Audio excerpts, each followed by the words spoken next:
happens really fast. Hey everyone, GameHounds podcast. We are here. We've got Andrew. And we got Nick. And we are just starting up the show here. Yes, you can tell by the name of the episode, we are absolutely talking about Krafton. I would imagine it's probably going to be most of the show. So even though Nick I don't know. 15 there's some different topics. There's a dude. DLSS 5. Okay. DLSS 5 has brought me a lot of joy this week. All right. So come on. I brought receipts. I have video examples. I was looking for timestamps of you got to see this before and after. It's awful. Okay. All right. We will do DLSS 5. But yeah, we're going to be talking about the Krafton thing. Yeah, definitely. What do we need to do before the show? Have I got anything? Any personal stuff that happened this week? I got my tickets for the Giants. Did my ticket draft. So that's set. Nick, we're probably going to be going to some games. Andrew, if you want to come out to California, we're going to probably go some games. Sure. Because I have most of a half of a season. I don't. The Giants, I assume, are football. No, not in San Francisco. They're not.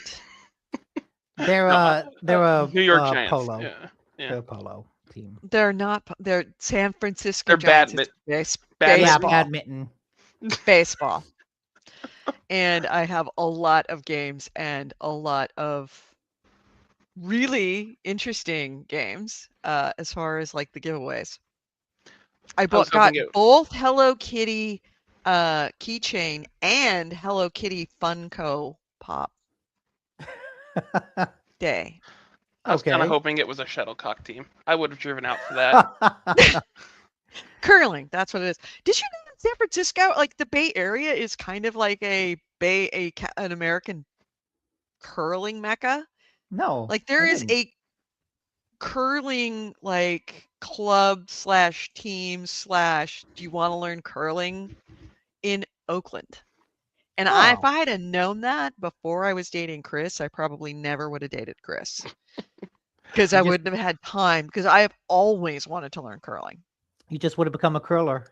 I just know in my heart of hearts that I would be fan-fucking-tastic. And I've known this since high school.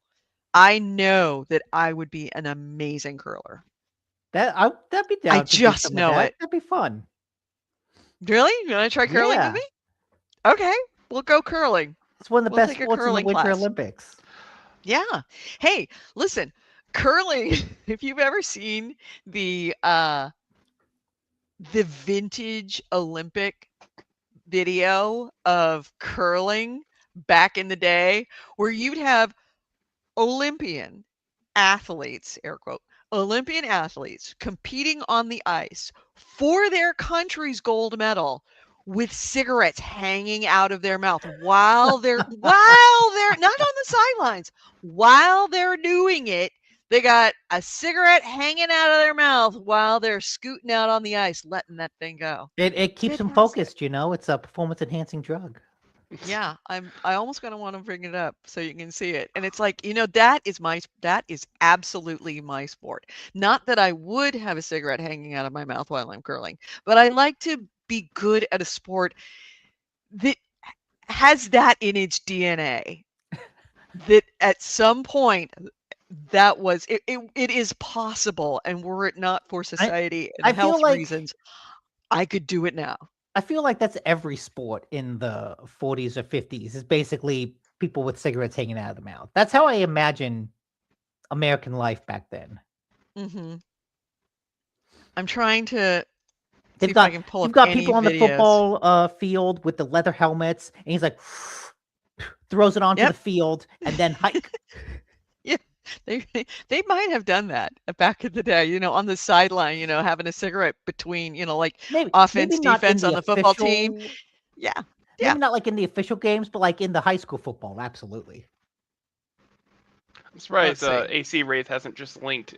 He did San Francisco Giants, but just all of the sports we've been listing and wiki artists, everything.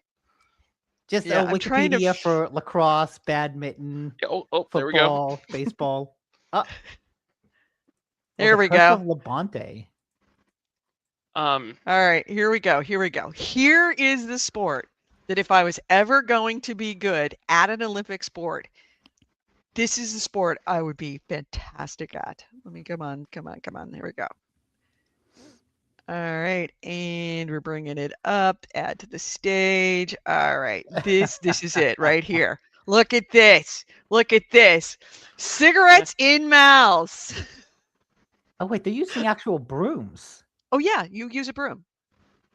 No, but literal brooms. Yes, oh yeah, it's you changed. use a literal broom. Huh. I mean, to this day, now they actually use the brooms are more like rakes. Oh, There no, was the brooms are like there's Swiffers. a fantastic. They're Swiffers, not brooms. Yeah, these were brooms. Huh. If you ever want to watch a fantastic I listened to a fantastic podcast. There was a podcast about Broomgate.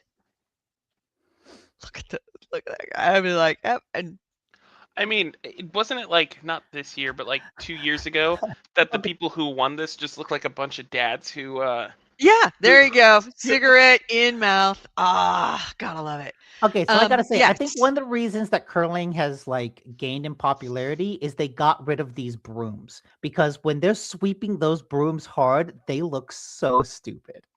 Yeah. Look at the way they go. Quick aside, But yeah, if you ever want to see a really good video or listen to a really good podcast, look up Broomgate. Absolutely riveting. That it was a scandal that rocked the curling world, and it is done by the guy who kind of accidentally started Broomgate. It shocked dozens of people.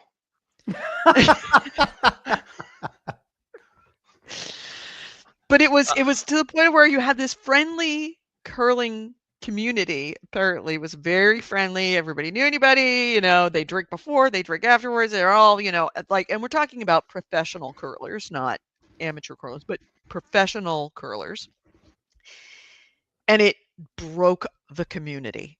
It broke worldwide. It broke the community, and like I said, two it was friends done by the break up and you have to podcast. pick a side. Yes. Oh, yes. And it was vicious. It turned so toxic. And like I said, it's the guy who kind of accidentally started the beef. And it was about this new cutting edge broom. And it destroyed curling and still hasn't recovered from it. That's funny. It's really good. So I forget the name of it, but Okay, just look up podcast Broomgate. You'll find it. Put a link in the chat. It's called Broomgate, a curling scandal. Yes, Broomgate, a curling scandal. What was your Found sport aside? Someone in the chat. It's in Spanish. I don't speak Spanish, but it's Cuero Injusticia. I can't. I butchered that probably, but essentially, I want justice because I go to. I just Googled I think it. that's actually Portuguese. It looks like Portuguese. It's Portuguese. Yeah. Yikes. Which is something. Don't listen to me. It's terrible. The only word I know in Portuguese is we would have travelers when I want justice. Speaking a foreign language, and somebody would say, I feel like that's spam. Although that's not a spam no. name. It's referencing to the title about Krafton. Oh, Krafton. Yeah, which we got really far from. I just want to say I agree. And once we get there, everyone should buy 3 copies of this game. Just coming out in May. Krafton. Yep, we got to talk about that. That's part of the story. Oh, yeah. All right. So shall we actually do the show and get off of curling and cigarettes and everything else and start the show? All right, let's start the show. Wait for it. This podcast discusses video games, pop culture, and technology, and these podcasters have big, fat potty mouths. If you're younger than 18 or are easily offended, please stop this podcast now. Oh, and your mom said to take out the trash and do your homework.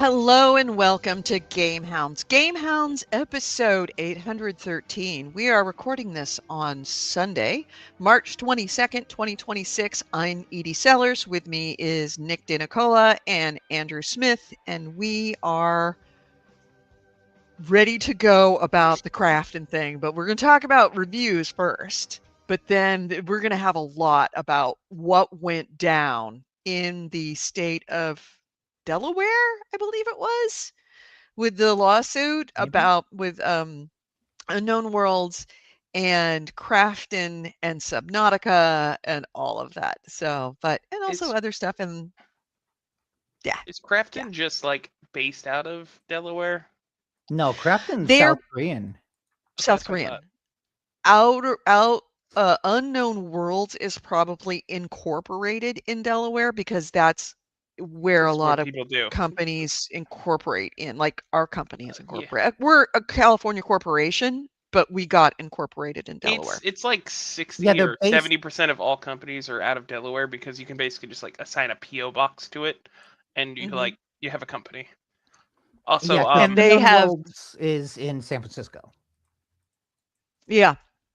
Also, it's very business friendly. So, like, when people sue and stuff, and you want like the best ground that you can get, you sue in Delaware. And I think that there's tax reasons, and I should know this, but I don't. I think that Delaware doesn't have a corporation tax, so you don't have to pay corporation taxes, which are not insignificant. Before we get into that, I just want to say, like, a little behind the scenes thing in this thing, StreamYard.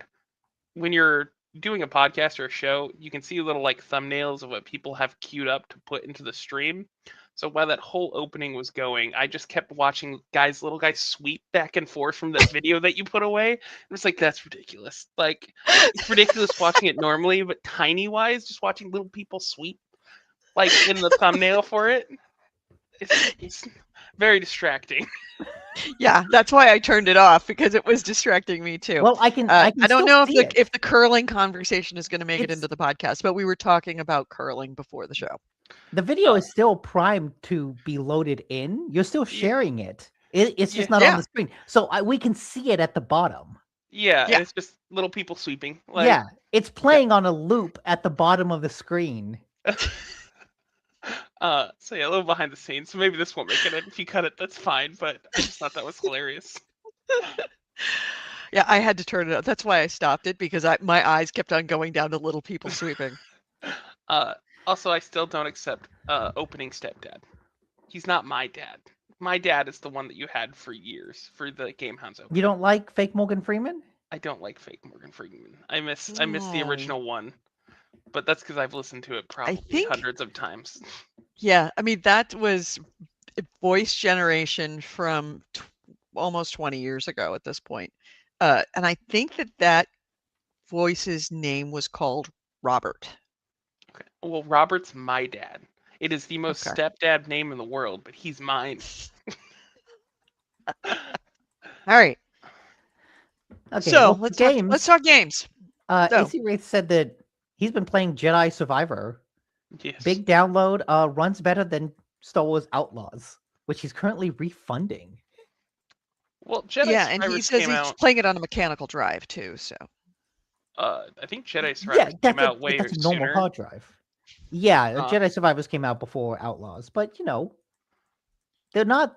It's the same generation of games. It shouldn't be that different. Sure, but I think we're actually making the move into just using solid states now. A lot of companies are just like... Yeah, really? Is that necessary on PC? Because I know consoles use the solid state drive, but I didn't...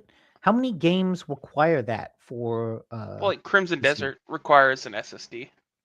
Okay. Outlaws is the first game with an SSD in its minimal specs. Okay. Yeah. It's becoming just more... necessary as we move into the later stages of the PS5 generation, because consoles has always dictated what was required for the most part, and I think they mostly have SSDs. I think once Xbox moves over entirely to SSDs, that'll just become the default. It goes back to the Helldivers 2 story. I don't know if you guys covered this when they decreased their download size from 150 gigabytes to 22. I don't know if we talked about that in depth. We didn't. Essentially, they were doing tech blogs, and Helldivers, it doesn't need 150 gigs, but it was that size. And the reason for that was because when you program a game that's supposed to run on SSDs for a mechanical hard drive, apparently the way the industry does it is they load multiple copies of the game onto your mechanical hard drive so that they are downloading and running data sequentially. So like, okay. or in tandem. That makes sense. I don't know. It's kind of a kludgy way to do it, but it makes sense that it would work that way. So that way you're loading like 4 parts of a thing instead of it trying to load one super fast thing. And that requires having multiple copies of the game on your hard drive to run and load. So as we move away from that, maybe we'll see a shrinkage in space on some games. Would be nice. Sorry, really boring stuff, I know, but it's not boring. So, also not boring. What games have you been playing? We'll start with Nick. I mean, actually, no. We'll start with Chaos. Oh, you did play Crimson Desert? Of course I did. Dessert? Oh. Yeah. I'll take care of it.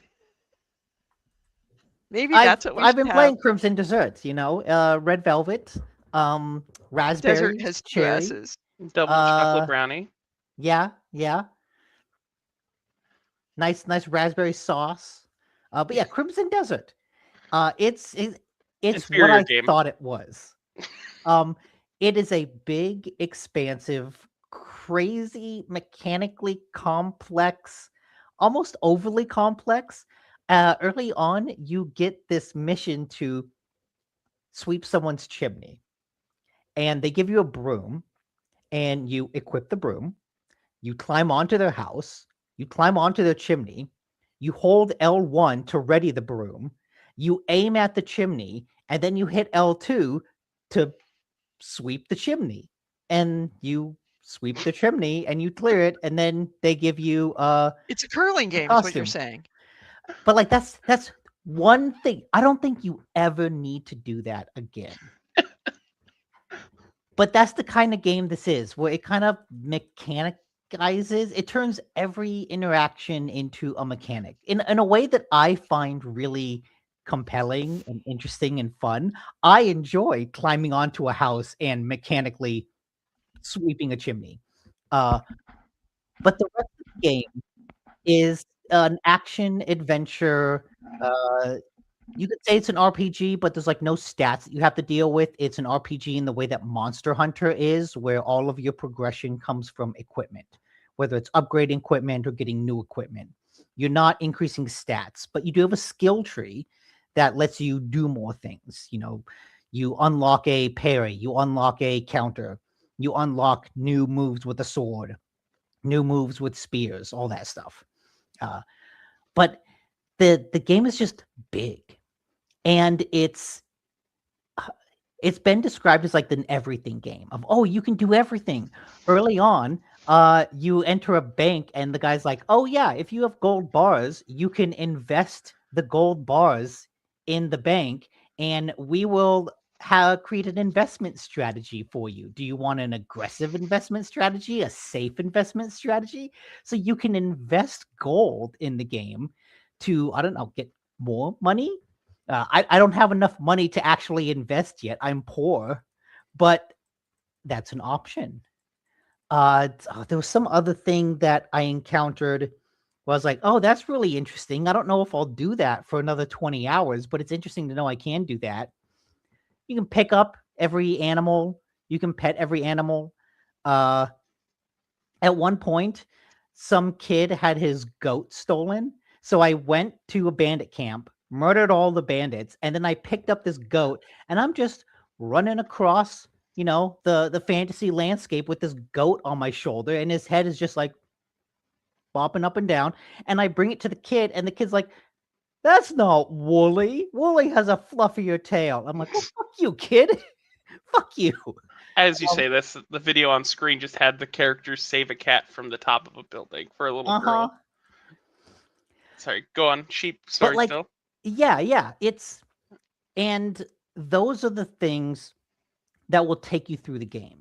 I think those kind of one-off interactions, those fun little emergent moments of realizing, man, I'm just carrying a goat across the landscape. Oh, like I'm carrying the goat and I realize, oh man, the kid's like up on this mountain over there. I jumped off that mountain to get down here, but now I need to find a way back up while carrying a goat. What am I going to do? And those are the things that are compelling about the game. The story it kind of starts off seeming like it might be interesting. You're a Greymane, which is just like a faction in this world, and you get ambushed by the Black Bears, which is another faction, and they fuck you up. Like I'm talking, they grab your character by the head, slit his throat, hold him up as he bleeds out, and then throw him in a river. So there's no question you got murked, you got slaughtered, you got killed. But then with no explanation, you fall into the water, it kind of fades to black, and then it fades in, and you're sitting on a little bed in a cot, sitting on a cot, like outside of this castle, and you've got a scar on your neck. But there's no explanation of who found you or anything like that. You're just kind of tossed into the world to, I don't know, play.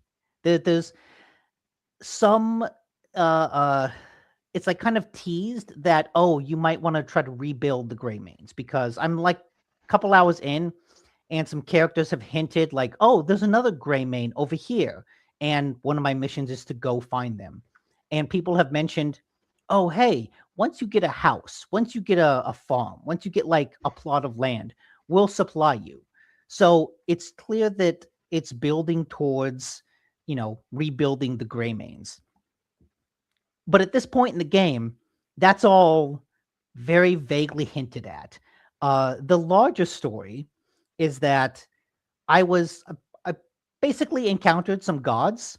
I gave money to a beggar, and turns out he was like a god that said, hey, the balance of worlds is out of whack. You can save the world, but in order to save the world, just like do some nice things. Like big events start small. So just go help people. Just like, go be a cool dude. And that's what you do.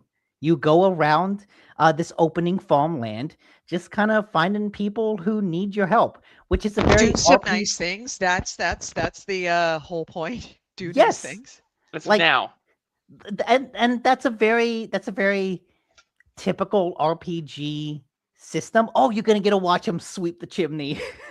Yeah. Really? Yay! Chimney sweeping. Peak podcasting.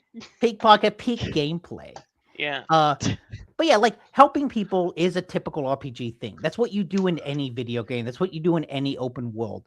But to have it be a central part of the narrative that, oh, you need to bring the land together, and to do that, just like help people out. Like, be cool. And that is your narrative excuse to just go wander and explore and see what you can do. And that, I know that a lot of people, there's a lot of hype around this game. And a lot of people were expecting it to be more than what it is. Because what it is really more Breath of the Wild than Witcher. Or I guess it could be closer to Elden Ring, but the combat is not as good as Elden Ring. But it's that kind of game where the pleasure comes from just exploring the world and seeing what's around the next corner. It doesn't come from the narrative or the story. I think the cutscenes are well done. Whenever the characters talk, whenever you get like, someone asking you to help sweep a chimney, the voice acting is really good. And so for those reasons, and it's not AI. It's not AI. No. In fact, there's a lot of this game that reminds me of Where Winds Meet. It feels like a bigger budget, more solo focused Where Winds Meet. And so that includes Where Winds Meet use a lot of AI voices. This game does not. This game has better graphics. It has better voice acting. has better controls. It has a better combat. It's just like a bigger budget, kind of more expansive, more streamlined version of that game. Well, and I want to discuss that here in a minute. Just watching this guy trying to. Yeah, he needs to get on top of the chimney. There you go. You got to get on top of the chimney. To be fair, that is a clear criticism that everyone has right now. Is the controls are very kludgy. They're kludgy, but like here's the thing. I kind of love it because I remember back in the day when I first got into RPGs, I was like, oh, Final Fantasy VII, this is really cool. I want to play the next game. I picked up Final Fantasy VIII, and I'm like, wait, the magic system is completely different. What the fuck? What is going on? And there was a joy in having to relearn an entirely new system for each game. And it's like, oh, I got so used to this one thing, and now I have to switch over. And I kind of like that.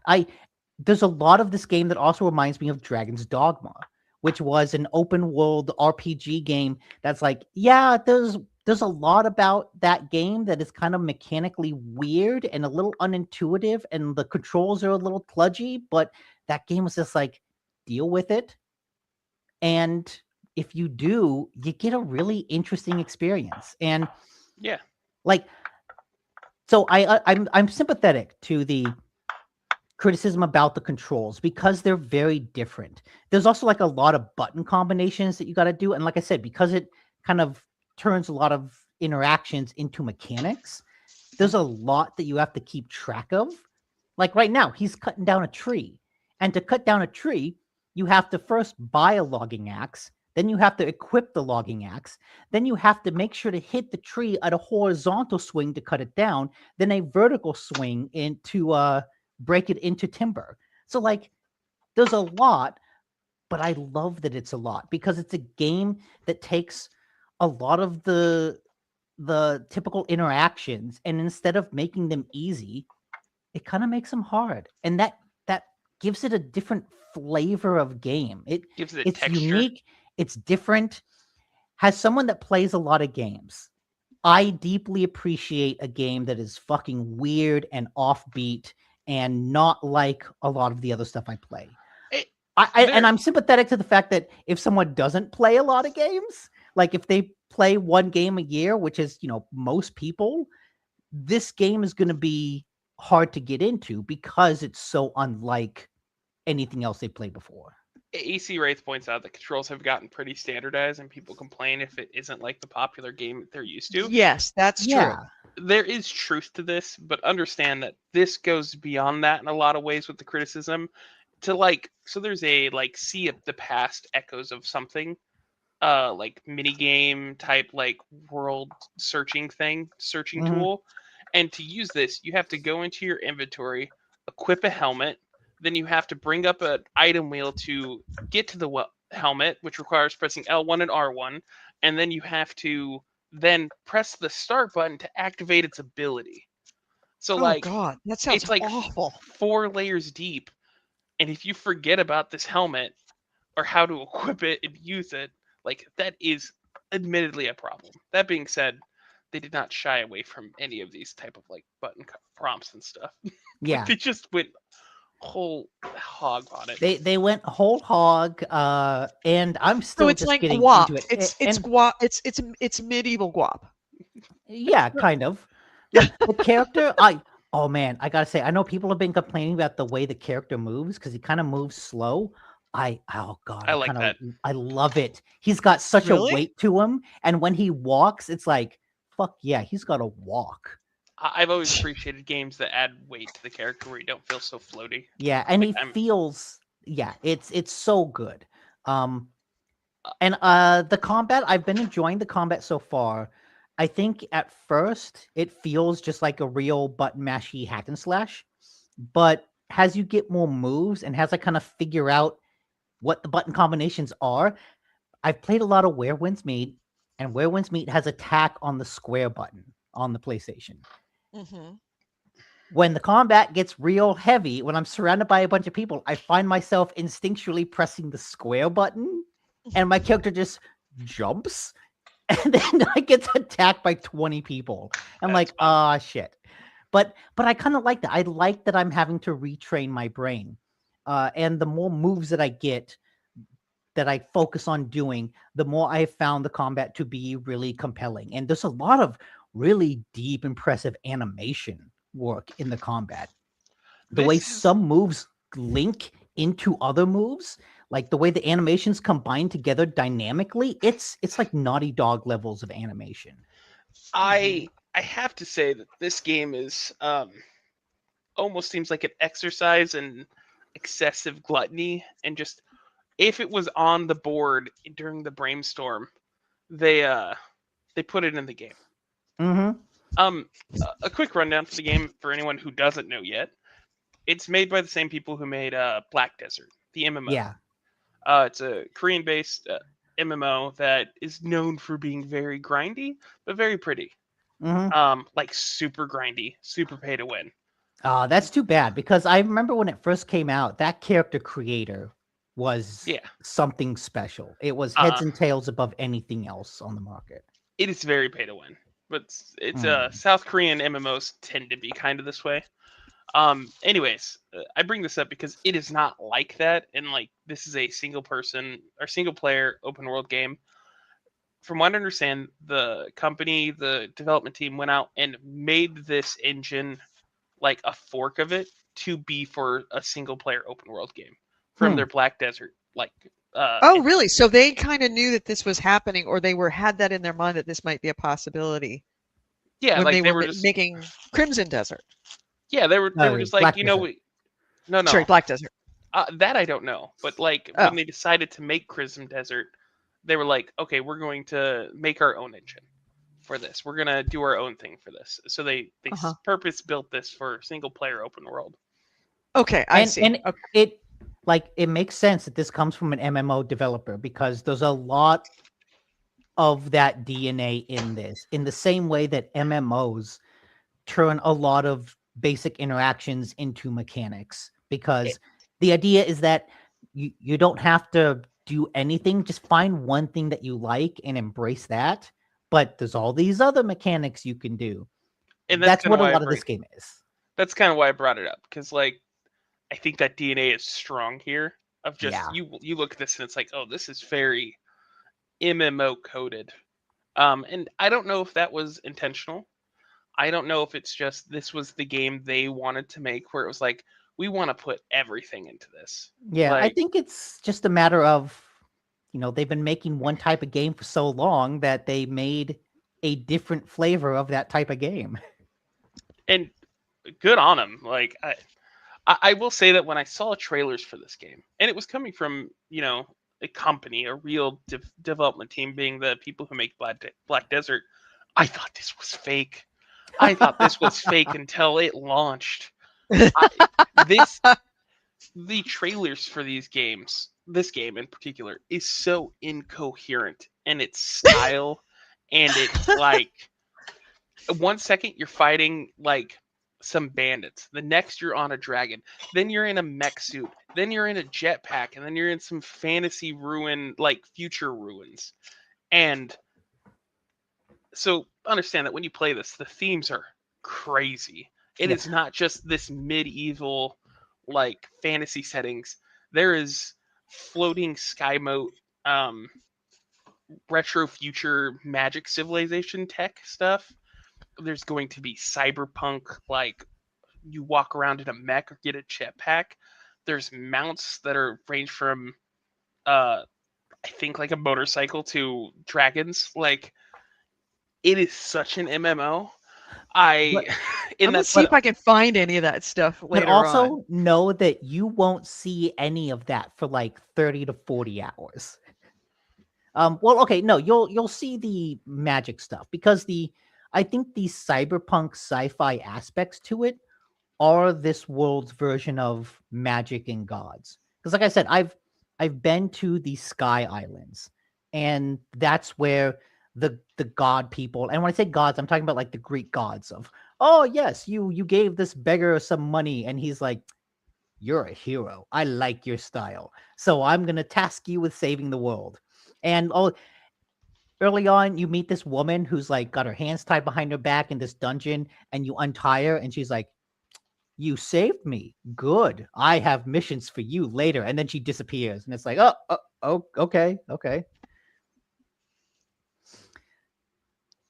But yeah, that.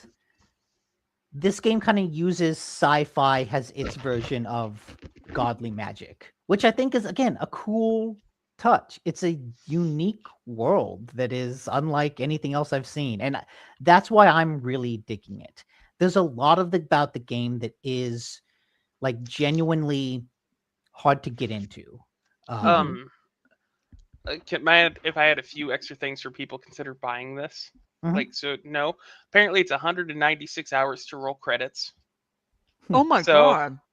Consider this when you buy it. It is long, and in the trailers when you watch it, there's going to be these different characters and like. Yeah, you do play as different characters, but they're not.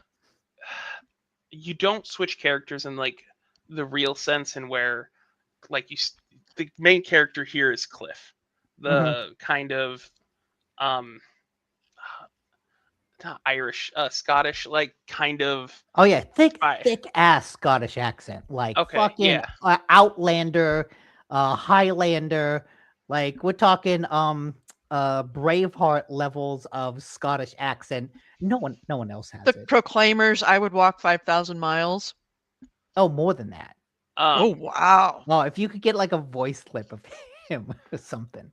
But he's the main character. He's who you play the main story with. However, there are side stories where you get to play other characters, but they're more like little quests rather than I'm going to go play them. Can you not take them into the open world? I'm not sure if they can't go into the open world as much as like they can't do the story beats that your character is supposed to do. I mean, look, if they can't do the main missions, I think that kind of makes sense. But like I said, there's so much more to this game than the main missions. A lot of this game is the fun of just, I'm going to go east. I'm just going to start walking and I'm going to see what happens. I'm going to see what I run into. I'm going to see who I find.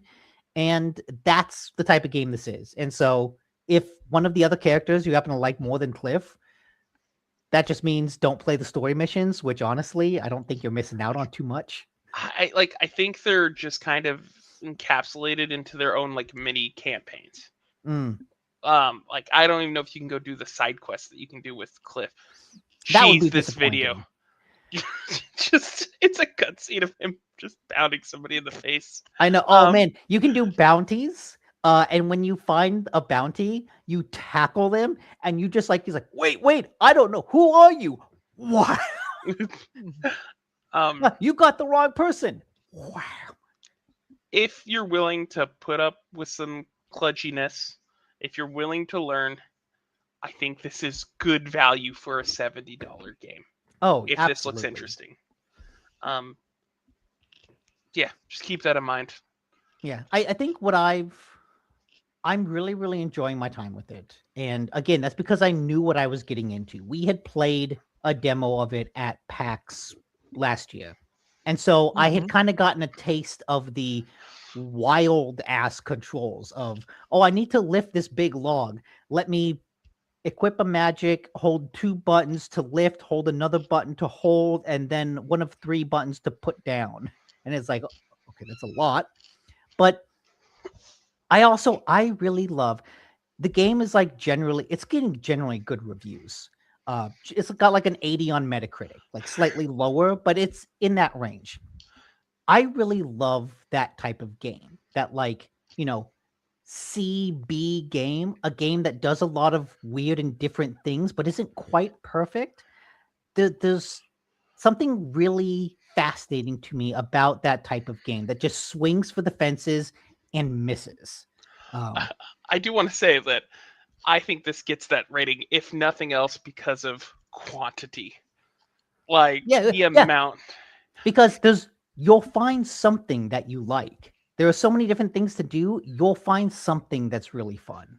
And to be fair, it's not just quantity over quality here. There is a lot of quality too. Yeah. Yes.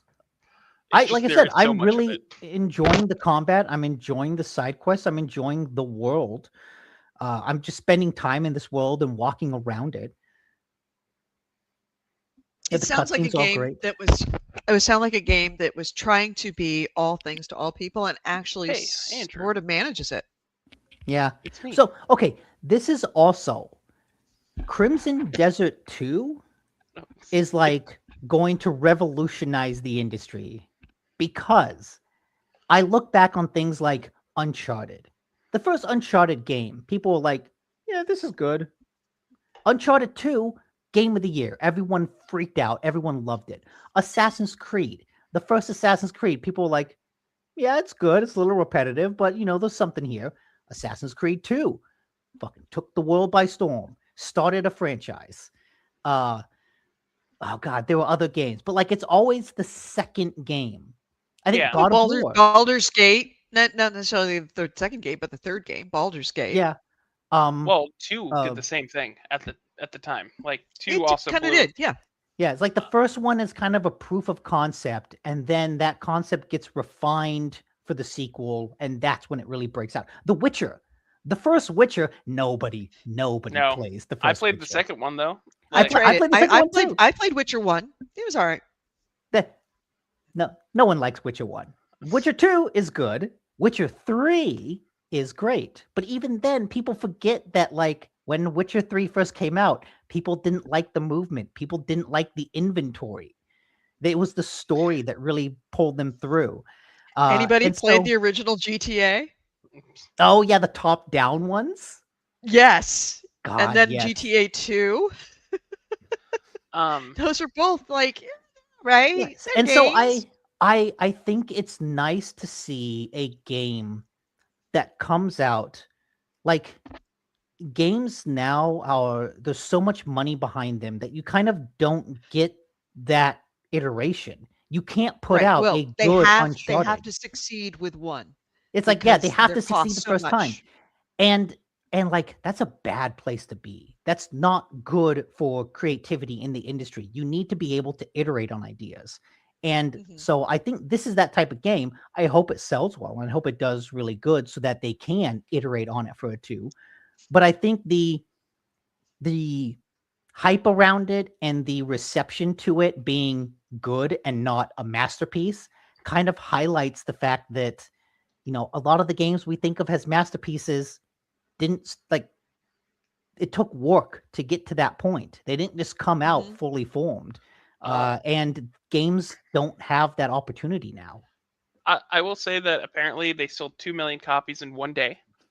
And wow, the devs said that they're going to work on making some changes quickly. So some of this may eventually get rounded out. Yeah, which is exactly what you expect to happen. Like I said, the Witcher 3 example came out, people liked it, but people had complaints. The complaints were patched out. Now everyone forgets about it.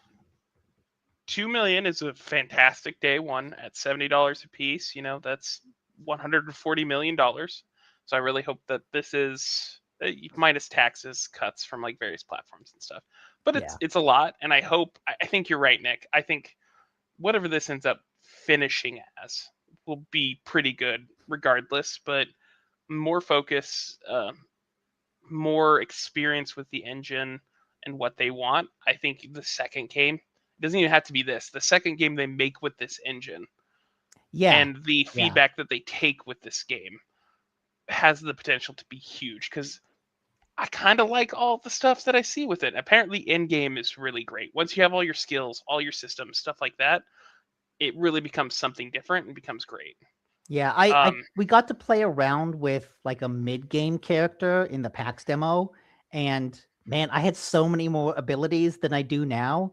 But I kind of like that because I think of Kingdom Come, and the best part of Kingdom Come is the beginning when you're poor, you have terrible equipment, you're afraid to fight people on the road. You have to struggle. And then after 70 hours, I've got great armor, I've got a great sword, I'm good at fighting, I'm just killing people left and right. And that's fun. But at a certain point, I kind of think, oh man, I missed the struggle.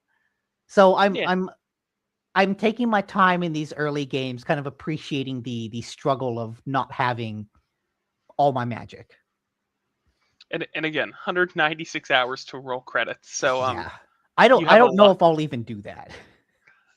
That's a lot of struggle. Mm-hmm. Just keep that in mind if you buy the game. That's all. All right, so that's a lot about Crimson Desert. Any other games? Thank you for the link to the Proclaimers. Any other we played some Toxic Commando last night. Yeah.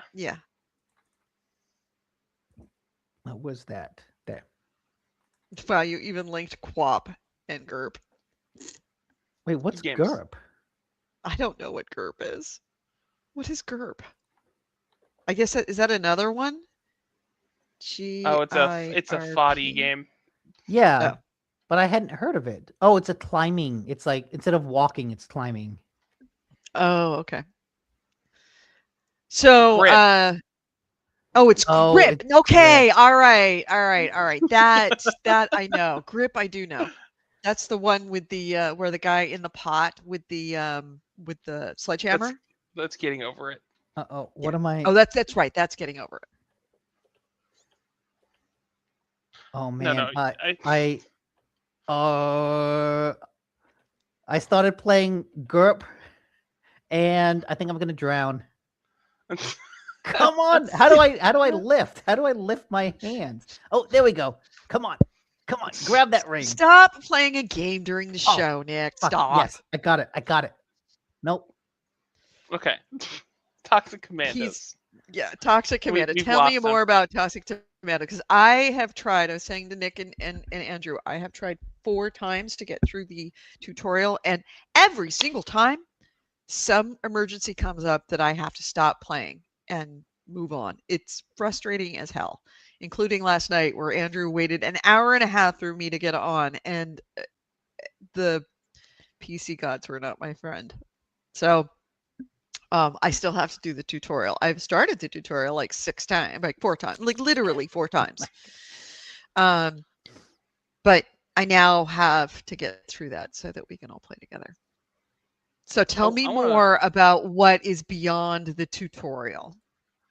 I want to preface this before we get into this, because there are things to consider about this game. I think it's fun. I think it's a good time. But I do want to say that anything we say, it's $40 base edition, so it's not even like a $60, $70 game. And if you have Space Marine 2 or if you have World War Z, which are 2 other games by Saber who use the same tech that this game uses, on Steam you can get like $10 off the game. So, FYI, if I bought it on PS5. And I tried several times to get through it on PS5 unsuccessfully. Yesterday, I went onto Steam because the PC, I only had the PS5 too? No, it wasn't problems with the PS5. It's that some emergency came up, like somebody called me and I have something I need you to deal with, or Claire calling me saying, I'm coming over to go swimming. Something happened that interrupted me, that I had to put it away. Yesterday, putting on a PC, on Chris's PC, that's where I started actually encountering some problems, because I'd download it and then it wouldn't play nicely with my headset for a little bit. Finally got it to work, and then it was like, all right, it's now 7:30, we got to go get dinner. So I didn't get through it. When I went on to Steam, if you buy it on Steam, it's $40. But if you buy it with DayZ, it's $35. So you get 2 games for $35 or Z. 1 game for $40. Sorry, was it? Was World War Z? Okay. They want to give you a discount for the game. It's what I'm getting at.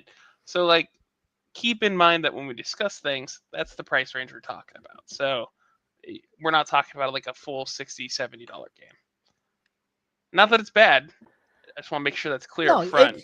It feels like a smaller game in that it's a Left 4 Dead like. Which is, hey, those what? 7, it's definitely that 7 levels of zombies coming at you, different difficulties, but it's no Crimson Desert. It is no 200-hour extravaganza, but also that's okay because it's fun to hop in for, 30, 40 minutes and just blast some zombies. There was an emphasis when they made this game because like the presentation's great. Like on the screen now, you can kind of see it. I think everything looks good. The game runs really well. It is what it is, like very much so. It is a 4-person co-op zombie shooter, and they knew what they were making, and they planned around that. Yeah. There's emphasis on just playing the game, and you get various classes and guns and stuff. And as you level up the guns, you can buy attachments for it, and you spend this currency that you use collecting through the missions. However, once you prestige to unlock skins, and we'll get more into this here in a bit, the prestiging system just unlocks skins, but you have to like give up your attachments and reset the guns. It is about that grind of just playing through the missions, playing on harder difficulties eventually, leveling up your classes and skills, making your builds, and playing with your friends. And the game runs nicely and is fun. Yeah, and I think it's important to talk about what sets it apart from Left 4 Dead and Back 4 Blood. Yes. Each level is a big open world, and there's a lot of focus on vehicles, which is fun. Vehicles with a winch. A winch is important in a lot of levels. You have to use a winch to pull open a door. Sometimes you're driving through mud and you get stuck and you need to use a winch to pull yourself out of the mud. If you've got 2 cars, you can use one to pull yourself out and then winch the other car out. And at one point last night, we had a convoy of 3 cars driving across the map, which adds a different flavor to the proceedings because I'm just going along. I got some guy on the turret blasting zombies, and I'm just driving. Oh shit, you walked away. I'm running over zombies. I think that overall, it's less, at least on normal, it's less difficult than Left 4 Dead or Back 4 Blood were. Those games, I remember them being much sweatier. Whereas this game, and maybe it's just a fact of playing with Andrew, you and your friend who were much higher level, but there was a casual fun to it where I wasn't like, oh fuck, oh fuck, oh fuck. God, like there were moments of excitement and closeness, but nothing of, oh, we're all gonna die, we're all gonna fail. This is really difficult. It's just fun. The guns feel really good. All of the guns, the shooting feels good. The zombies come at you in a way that feels good to shoot them. The movement feels good. I talked a lot about how I appreciate the weird controls of Crimson Desert. This game just has the first-person shooter controls. Hey, you know the Call of Duty controls that everyone knows that you're used to? This has them, and it recreates them in a way that feels really good. Just the act of playing is fun, and they nailed it with this game. Yeah, they nailed the gameplay. And you say that we were higher level, but we were both leveling up other classes because there's 4 classes. Okay. There's a class called the Strike, which shoots fire. So you end up through plot contrivance, basically getting superpowers in a way, and it can be one of your 4 classes. And one of them is called the Strike. It's like your standard DPS class. They shoot fireballs that explode, and as you level, you can unlock different ways that the fireballs will explode, and different passive effects for your character, just different things. But that's primarily your ability. The second one would be Defender, which is a tank that can throw up with a shield that'll stop projectiles, and if enemies are inside of it, it'll zap them. You can eventually choose to have it just follow on top of your character, or you can place 3 smaller versions, stuff like that. There's a classic medic that'll heal you, and then nothing else really unique there.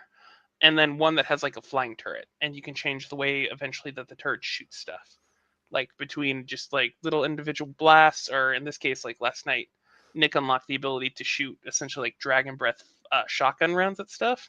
Yeah, and it's really cool. That was useful, and the skill trees are pretty advanced. I had set it up so that The shotgun blast obviously shoots slower than a machine gun, but there's also a stat to increase the fire rate. So I did the fire breath plus fire rate so that it's just shooting out shotgun blasts even faster. And the fact that you can kind of create these very specialized builds, that's a good skill tree. Yeah.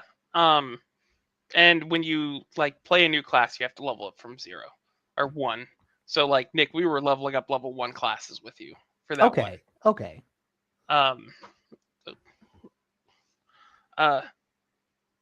Anyways, go on. Yeah, it's just fun game. And we got Pilot Chris bought it, so Edie, you now have to join us. Okay, I will join you. Ignore all of those emergencies. I will. The apartment's burning down next time. Nope, I promised I'd play. Yeah, someone wants to go swimming, just let them swim without supervision. That's fine. Quick caveats, though. If it was my kid, yes, but it's not my kid, so I don't want to do that when it's not mine. It's not your kid, not your responsibility. I didn't buy it. I don't get to break it. Nick says big open worlds. They're not really that big, though. That's true. Yeah, they're sizable. They're big enough that you get in a car and you drive. I want to break down the mission structure a GameHounds bit. 682. Nick and Edie must play Toxic Commando on weekend of release. Damn it. Yeah, I remember that. I hate AC Wraith. You're fired. Fired. So when you're playing the game, you get a mission, and it'll tell you where to go. And sometimes you might need a vehicle or something that has a winch, but not often. So you can head straight for objectives and do them. And you can be out in like 10, 15 minutes if you want. However, the exploration is incentivized because you go around collecting the like resources to buy skins, attachments, stuff like that. There's a particular objective that lets you find this like seed that if you can make it out with the game, you'll get more experience. There's a reason to hit up that one. And various equipment caches and stuff like that across the map. And sometimes they'll have what's called spare parts. Spare parts are a limited resource that when you pick it up, everyone in your group gets one. And you use it, especially in the final defense missions, to unlock like special crates that gives you like power weapons or to activate traps and stuff that you're going to need. So there's an incentive to go explore. But if you think you're good, you can just go finish the game. Yeah. You don't have to like sit there and explore the entire map. And Nick mentioned the vehicles and the video that we're watching. We just watched someone winch themselves into the sky, which was funny. They also so there's like 4 main vehicles. I think there's like 6 total that you can find in a map. But your basic one is a Humvee with a turret on it. And that is essentially like the assault class. Each vehicle has a special ability. The Humvee can do a big EMP burst that can damage everything around it and clear some sludge, which is kind of like these pits that make it hard to drive through. There's an ambulance that doesn't have a winch but can heal you, and it is very strong because it just heals you whenever you want. There is a gauge for it, but it comes back very quickly. So if you're playing with 2 people and you find an ambulance, it might be worth one person like babysitting that ambulance and making sure it drives everywhere with you. Yeah. But since it doesn't have a winch, it can be hard to drive through muck and stuff, which is why if you have somebody who has a winch, they can just pull you through it. Right. Yeah. There's a truck that so you need gas. As you're driving, you burn through gas, and you find it throughout the map and you fill up your vehicles. This truck just produces gas. So like every 60 seconds you get a gas canister, which is part of why we ended up in a convoy, because we found that car, a Humvee, and a ambulance. So we were all just like driving through with those 3 vehicles. Yeah, it's like, oh, we got the gas. Let's just keep going. There's a cop car that can like give you unlimited ammo, and then if you hit the horn, it becomes a bomb. Oh, that's kind of cool. And then a sedan, and I don't know what the sedan does. I think it's just drives. It's just a sedan. Yeah. So as you go through these maps, you can find these different vehicles. And they've really changed kind of how you play. It's a lot of fun. Not really a bigger point to that other than this is kind of what you expect. You load into a game, you try to find a vehicle, you decide what points of interest to go look for equipment, for these like spare parts, stuff like that. You collect all of the resources for your attachments and whatever, like skins. Once you play on the harder difficulties, you unlock a third type of currency for like vehicle customization.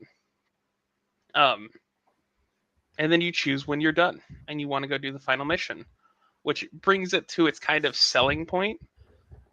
Saber Interactive has been working on technology called the Swarm system, which first showed up in World War Z and then in Space Marines 2, which is designed to have gigantic hordes on screen. Like, we're talking hundreds, if not 1,000 plus units at a time. So you're facing just a gigantic horde of zombies. And each mission ends in kind of setting off one of these hordes and fighting them. And that's kind of the main draw. It's like you're fighting hundreds of zombies.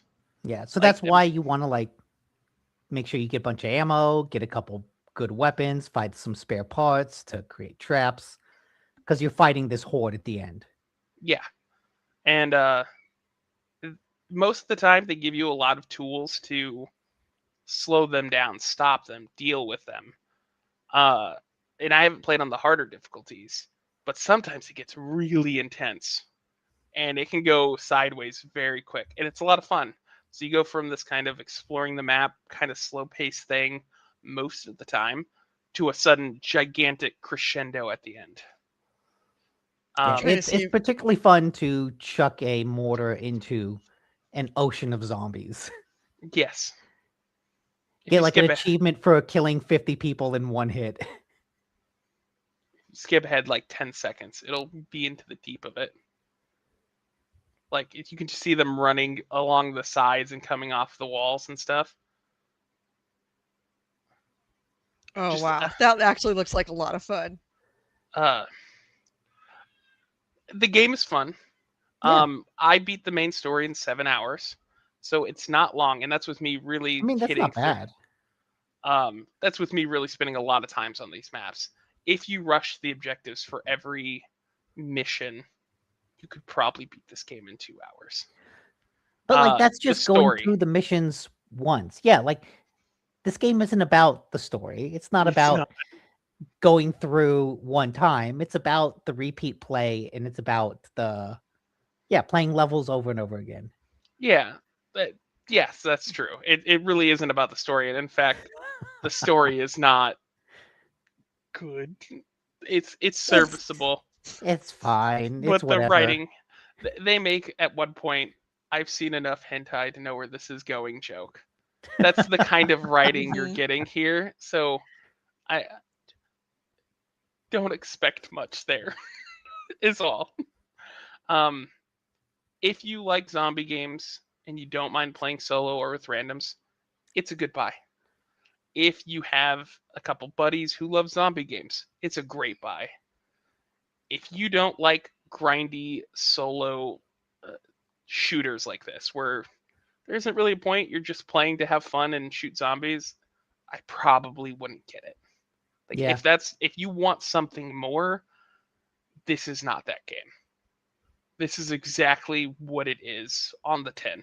If you're not going to fall in love in this game. If you've been looking for another Back 4 Blood. Yeah. That's my take. I think it's a good time. At $30 for what I got for it, I'm having a lot of fun, and I can get some more hours out of this. Oh yeah, gosh. I paid $40, and this looks like absolute chaos. I mean, it does not you chaos, but yeah, it looks like utter chaos. Just survival. Just shoot everything while you can. Yes. Oh, it looks so awesome. You will probably enjoy it, Edie. It reminds me a little bit of Horde mode in the original Beast mode, or not Beast mode, but the original Horde mode in Gears of War. Gears of War series. where you're trying to set up all your defenses and then, but there's no like stop for the waves. It's you just have to make it through this wave. I mean, it is like a horde. I mean, horde mode was tower defense. That's yeah. One of the great things about this game is like a lot of them have a timer at the end where you're trying to just survive. The first game I played, we were playing through it. I didn't know what the hell I was doing. I was playing with randoms who didn't know what they were doing. So we got to the end, and you're defending this church, and we all went down. But the game doesn't finish when you all go down. It just keeps going till you die. So thankfully we had like 15 seconds left when we all went down. So we're all just shooting our little pistols in the down position. Timer goes off, it explodes, and we finish the game. Oh, wow. We win by dying. Yes. Anyways, I think it's a solid 7 out of 10. But like a good 7 out of 10. I think if you want this kind of game, you'll be happy with it. Yeah. It's the kind of game that, when you look at it, it's kind of a simple game, but it's also reminds me that it's so hard to do the basics. It's so hard to make a game that feels good. I mean, look at Crimson Desert. A game that like plays good, that just like has that good loop. Like the basics, the core fundamentals of game design are really hard. And a lot of games, even big AAA games, kind of mess up the basics. And this game just gets them all right. We also get $5 for every time we say good about this game. All right. Any other game that we want to review? One more tidbit. Apparently, asked in an interview, John Carpenter was like, "So, what input did you have on this game?" And he was like, "Oh, so I reached out my hand and they put a check in it." Good job to have. That tracks. Like he has absolutely been honest with, if someone wants to give me money, I will accept their money. You want to make another Halloween movie? Give me a check and have fun. I don't care. It's nice for him to be that honest. There's some Easter eggs in the game, but like this is Tom Clancy's Zombies. This is, it's a name. Like it is not. Don't expect him in this game, really. Yeah, there's nothing kind of John Carpenter about it. Yeah, he's just a name to help the PR. Don't let that fool you, though. Good game. Another $5. Anyways. Yeah. Hey, Carpenter's got to get his cut. And you know what? He earned it. I'm happy to give him money. Outside of that, the only thing I've played this week was Slay the Spire 2. Hot new game. Yeah. Although now it's I saw it's getting review bombed for a patch that isn't even out yet. In the beta branch, yeah. So I never played Slay the Spire 1 much. Really? No. Oh, okay. I tried it and I bounced off really hard the first time I played it. I went back and I still kind of did. I did not with Slay the Spire 2. A lot of people who played Slay the Spire 1 kind of say this feels almost like a remake in a lot of ways, because it has all of the same cards. It has this 3 of the same characters. There's 2 new ones, and there was only 4 in the first one. Right. There is more, from what I can tell, but it feels very much like a better presentation of the first one, from what I've heard about people who've played the first one extensively. This is in early access, though, so it coming out of the gate is basically a remake plus a little more, which means by the time it launches, everything else should be new by that point. I liked this one more because when you first start this game, you come out of the gate feeling a little bit more powerful than you do in the first one. There's more card interactions, and you unlock that stuff in the first one eventually. But I felt like you just started with that in this first one, or in the second one, and it made it more enjoyable to play for me. That's nice. Like just to get you into that loop faster. Yeah, and you unlock each character pretty much after one playthrough of the previous character before. So as you're playing, you're unlocking characters really quickly. As you play through the games, there's this XP bar, and after you do certain things with the characters, you unlock more cards, relics, or potions, stuff like that. If you don't know what Slay the Spire is, it's a roguelike deck building card game. Literally look anywhere right now on the internet, and you can find way more videos explaining this better than I can possibly do. Yeah, it's turn-based. You've got cards. I mean, I'm literally playing this every single day. Slay the Spire 1. That you have you have 4 maps, and you have 4 levels. Each level is a series of fights that has regular battles, boss battles, merchants. Yeah, elite battles. Merchants and rest sites, and then like mystery rooms, which could be a fight. It could be some kind of challenge where you have to decide, do I want to lose some HP for a bonus? Do I want to take a curse for a bonus? Do I want to try and walk away? That kind of stuff. So essentially you're dungeon crawling through a dungeon, and there are 4 levels to it. You have to go through each of the quote-unquote rooms, which could be any of those 4 kinds of encounters. Or a rest site. The top, right, or the rest. Well, the rest site, yeah, forgot about the rest site. So when you get to the end of each level, there is a boss fight. And the spire is when you complete all 4 of the levels. In 2, and it there's is only 3 hard. Acts. It is so. I've played a lot of Slay the Spire 1 every day. Sometimes, at least several hours a day. I have only managed to slay the Spire once. I got to the final boss on the 4th level twice and lost to it one time. And it took me several weeks to get to the second time. And I got it. I just got it this weekend. So that is the first time that I've been able to do it. It is. Oh yeah. And it's also roguelike. So when you're done, you're done.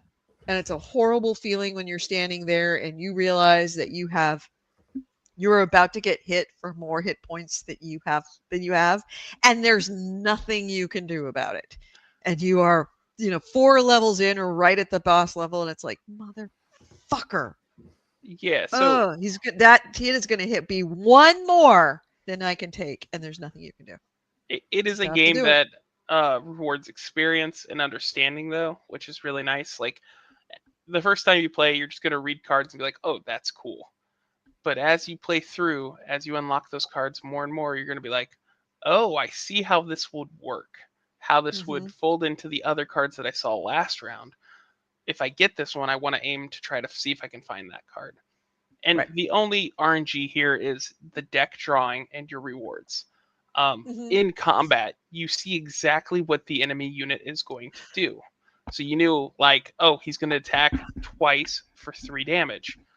Well, that means I'm going to take 6 damage, so I'm going to need at least 6 blocks if I don't want to take any damage. So I'll attack once and I'll throw on 2 defenses that are for 5.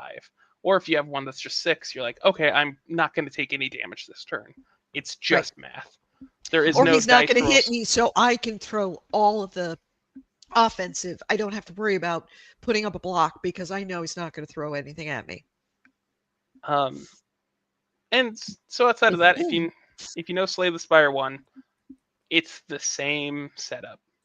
It's in early access, so like as Nick was mentioning, they're doing balance passes in the beta branch, and they'll eventually roll it out to the main branch. And they're going to change. They're going to take heavy swings at stuff that people might not like, which is why they're getting review bombed. And what they said was basically, like, this isn't final. We're just doing this to see what happens, to see if it's in a better place. It is early access. It's in development. Like, expect some testing. And balance is the hardest thing for games like this. Yeah. And AC Ray says, yeah, go ahead. Yeah, he says Wanderbots, which I think is a streamer, has been playing Slay the Spire 2 draft mode to start without strikes or defense. finding it too easy and then adding difficulty modifiers? So every character starts with 5 strikes and 5 defense, which are basically your basic attacks. And there's a lot of modifiers in the game to increase those powers or to alter them in some way. Get new cards. You add to your deck. Yeah. To get rid of all your strikes and defense means that basically you start with like 3 cards. And that's all you can play. That's for the real sickos. Yes. Yeah. It is fun.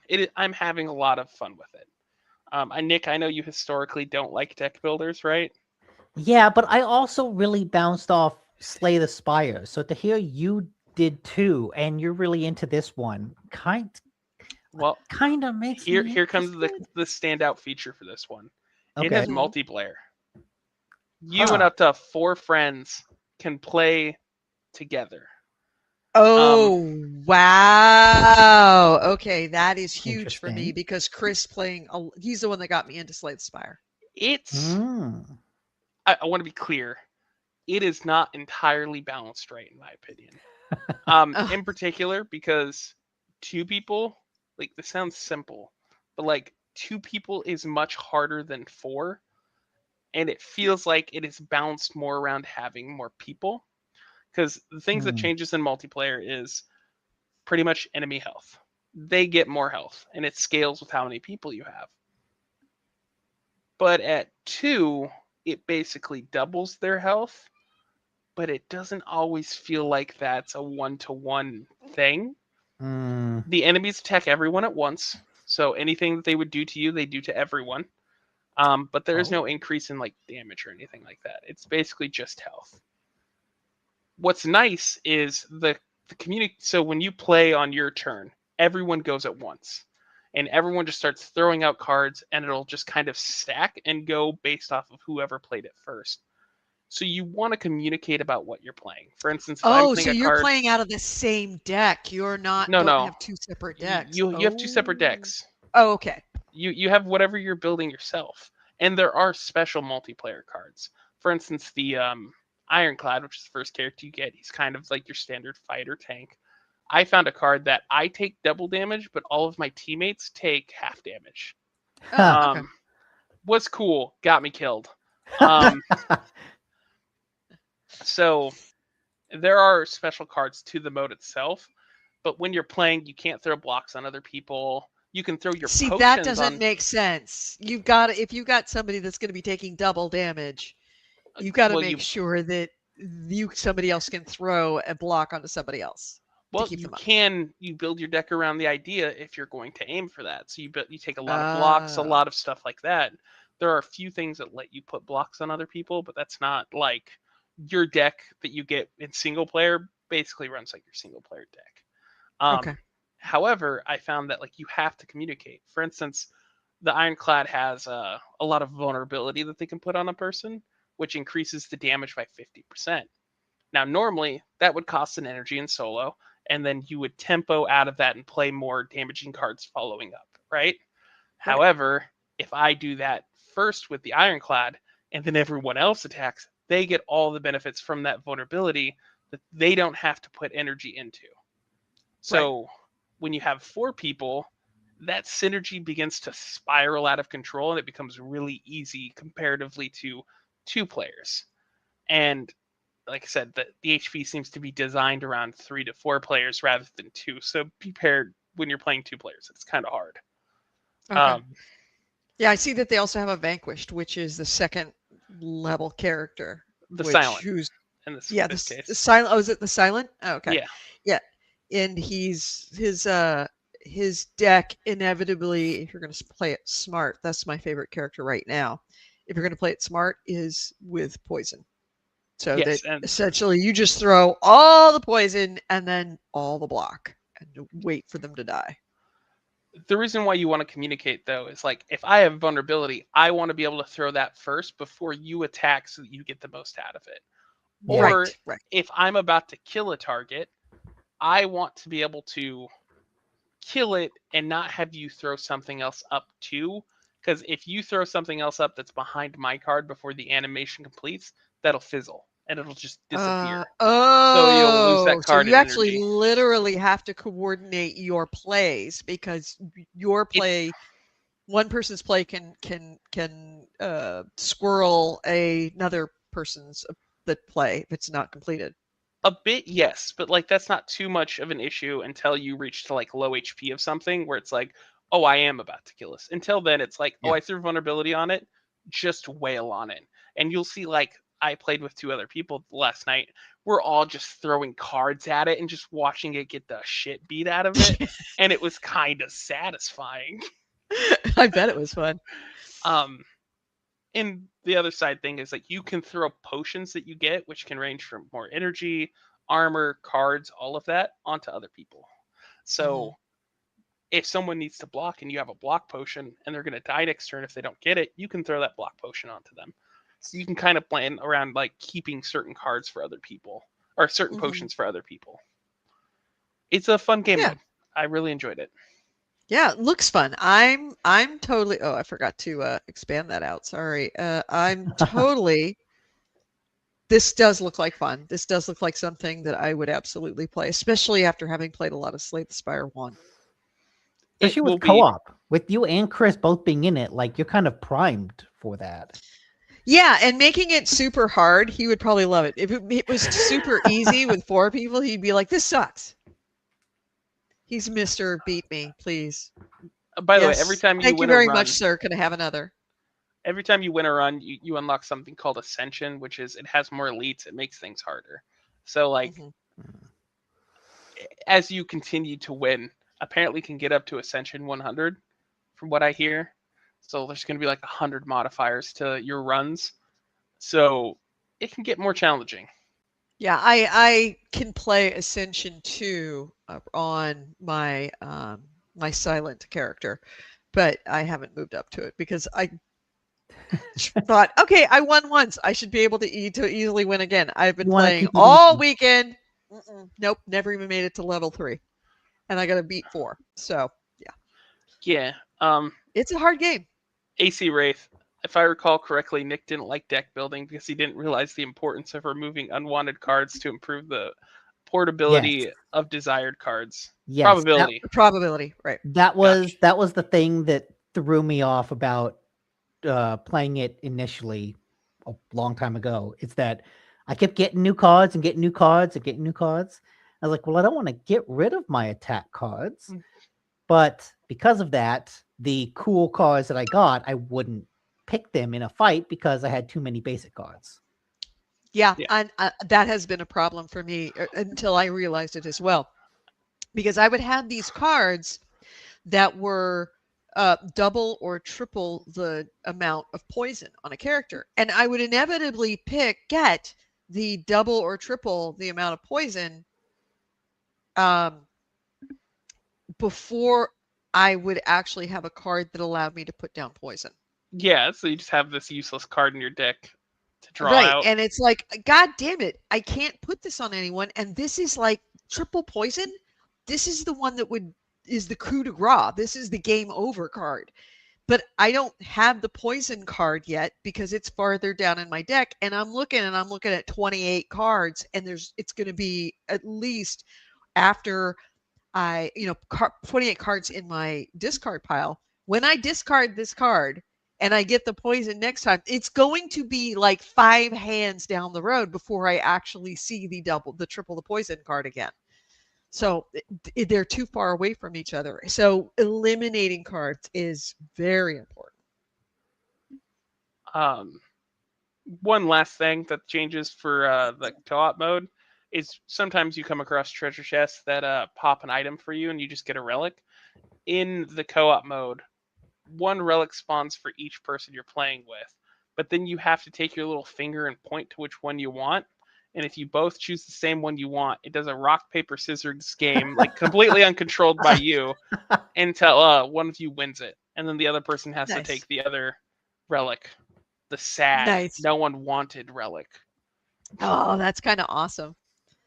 Let's see. He says in draft, AC Rest says in draft mode, the basic stuff is removed and you can choose each starting card from a small group. That's pretty cool. Yeah. Basically, you pull packs and That's what Wonderbot was using to avoid getting the strikes and defense. Yeah. Right. Anyways, that's my Slay the Spire 2. Currently good. I mean, there's a reason it was like 400,000 people playing it. Plus, it did better than Marathon and pretty much any other game on Steam except the big 5. Speaking of which, do you want to talk about Marathon? Sure, we can. Because you haven't talked about Marathon. You weren't on since you started. It doesn't have to be a long one, but I did say that you would be talking about Marathon. I never ended up picking up the game, but I can go over how I felt about. Yeah, I thought about it. I wanted to give it a little time to see where it ended up. Yeah. I enjoyed it way more than I thought I would. Wasn't this the one that you watched? He watched him play, Nick? Yeah, I played with him. I played one game. Okay, there you go. Okay, you keep touching the mic. Sorry. Just a little more. Through on your end? All right, sorry. Yeah. It's very... In fact... Yeah, it's crackling. In fact, just put it in your mouth and just... Oh my god! Headphone warning. Oh. Christ. Look, if that's you don't so want sensitive. It, don't ask. You touched the end here, and it. That's fine, actually. Yeah, that's bad. That's bad. It is not isolated at all. Oh. Sorry. Okay. All right. Here's what I'm gonna do. I'm gonna try and turn it off, Edie. Set it and forget it. Okay. Yep. There you go. Done. All right. It's perfect. It's perfect. Okay. Moving right along. We will edit that out of the podcast. Okay. Oh. Jesus. I just needed something to be able to see the waveforms. So that's what it is. That's what it was. It was sorry, oh my god. All right, we're just gonna go ahead and put Edie down. I gotta know. Don't touch it. All right, there we go. Okay. Oh, did you kick her out? Oh, that's did. Good. Okay. Not touching. It's over. All right, moving right along. Marathon. Okay. How was it? Marathon. Tell me more. So like I said, there's a certain style to it that's kind of divisive because some people really hate the menus and all the stylistic.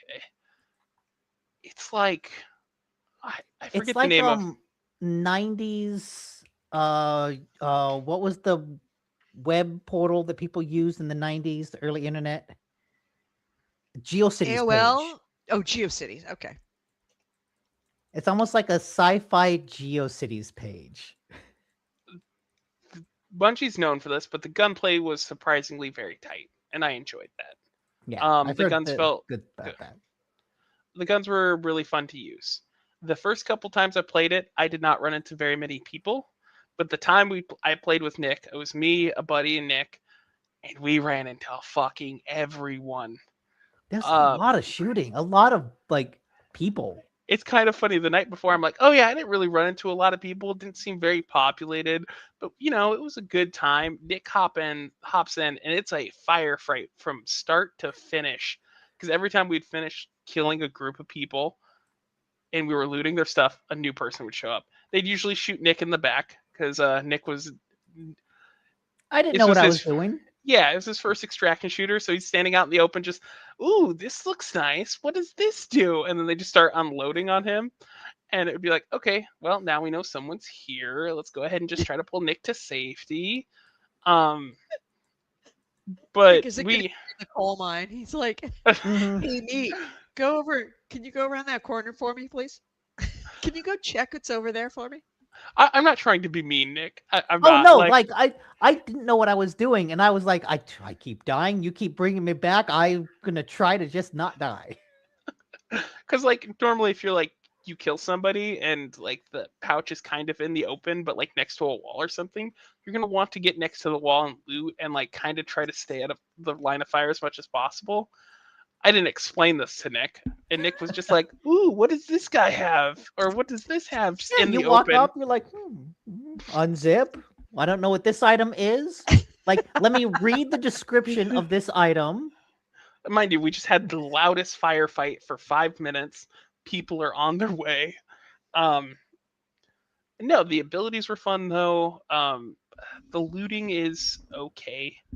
Like Nick said, there's a lot to learn about the particular loot that you can find here. Like what's useful, what's not. Yeah, I feel like the thing that tripped me up is just what items to keep and what items not to keep. And that's the kind of thing that you will learn as you play.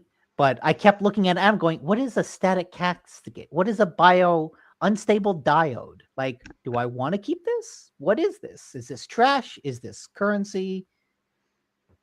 And it tries to do some stuff to tell you what it is and what it's useful for, but a lot of it's like quests and crafting and stuff like that. So you don't really know right away what you should be keeping. In fact, I was just grabbing a lot of stuff that I was just seeing. Okay, you in the same boat. Yeah. But no, that game that we played with the three of us, the moment-to-moment gameplay was a lot more fun than I had the night before, and I could see where it was shining, especially with whatever changes they made, because apparently they made some pretty significant ones. If they add more bosses, stuff like PvE events to the game, I think they're looking at something that's pretty good. I don't know if it's ever going to be great or huge.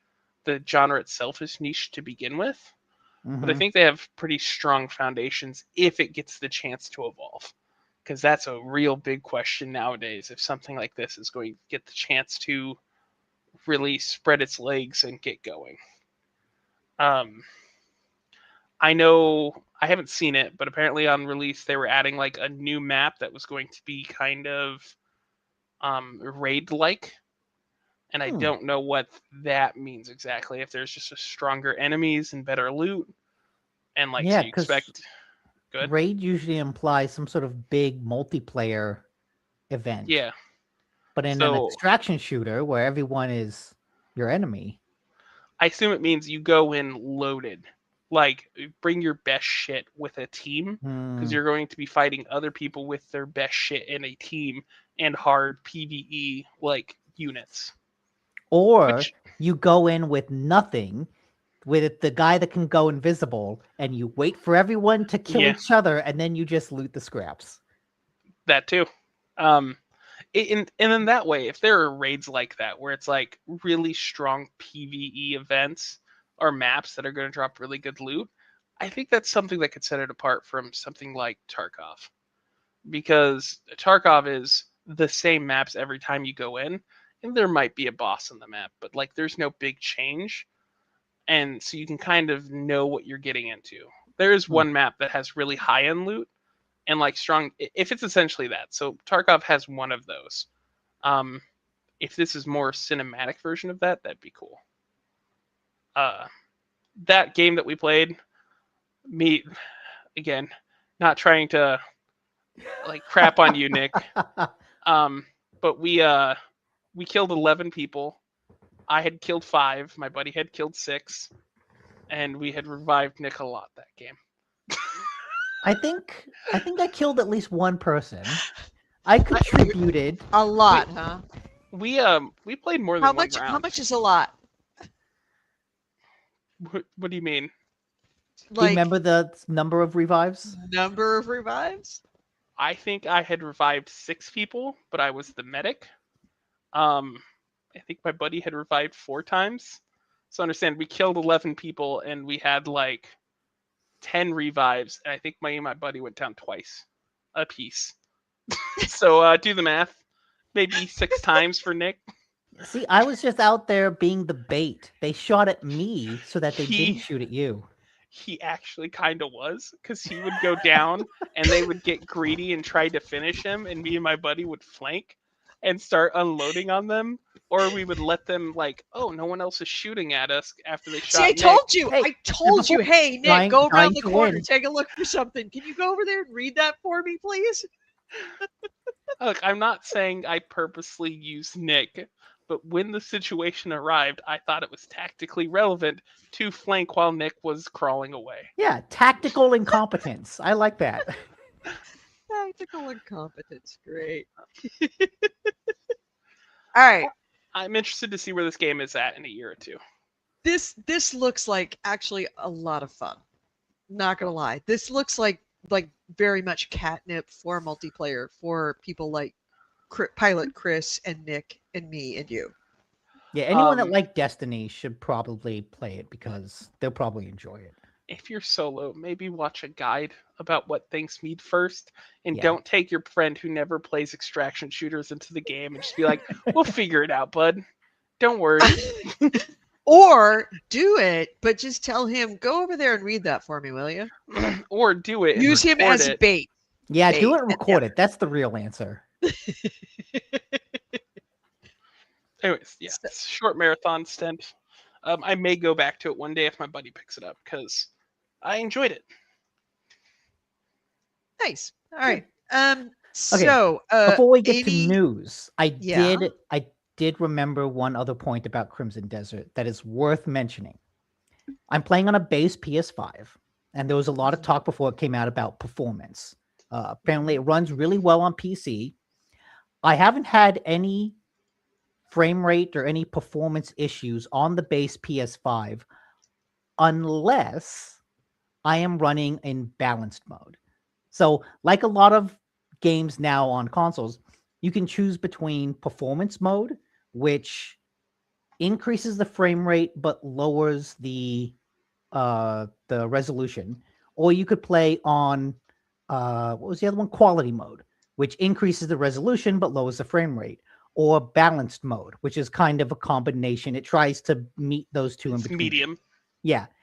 If you play on balanced mode on a base PS5, whenever you open the map, you have maybe like 2 minutes before the game crashes.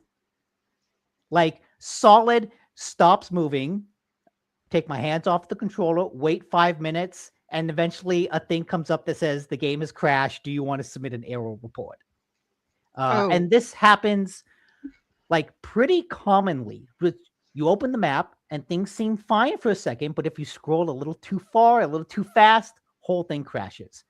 But that only happens on balanced mode. If you're on performance or if you're on quality, that doesn't happen. So it's weird to see a game that runs so well, except for this one issue that causes a consistent hard crash. So keep that in mind if you're on PS5. Yeah, if you're on a console, don't play on balanced mode until they patch it. Since you brought Crimson Desert back up, there was a joke I was going to say, but you were in the middle of like talking about it. It was during the chimney sweep stuff. I was going to say GameHounds is like the chimney sweeping of podcasts, and I think that would have been great. Terrible comedic delivery now, but no, I stand by it. Do it now, as you would have then, and Edie will edit it back into that conversation. True. Also, AC Wraith, I think, put this in for you, Edie, to edit something out of the podcast. Like later. That was the eating the microphone. I read that as this is something to edit out of the audio version. Edie.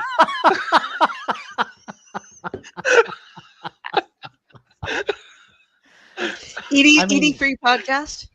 No argument there. No, not Edie free podcast. Just edit your parts out so that you're still there. Just none of the audio. There's only one letter difference between edit and Edie. You know that, right? Yes.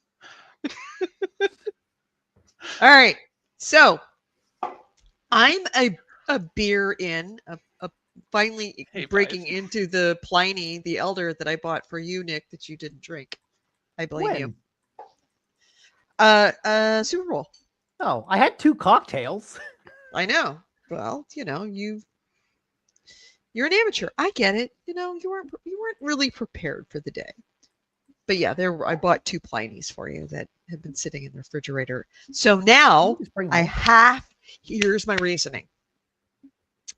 I'm a little bit drunk, but that means I have to play video games tonight because I can't drive back. So here's the thing. The sooner we get through this, the sooner we can get, because if I sober up, then I'll have to drive back. Or you can just be like, hey, I'm in quotations too drunk to drive back even though you sobered up. Like, no, I can't do that. So this is my only Pliny. So you have the length of the effect of 1 Pliny to get through this. We have like an hour and 20 minutes left of this podcast, though. No, we don't. Wow. That'll stay in the podcast. Oh yeah, keeping that. We're definitely keeping that. This is beer. All okay. right. Well, then there are two major news stories that came out. I'm not that drunk, sir. Let's hit the news.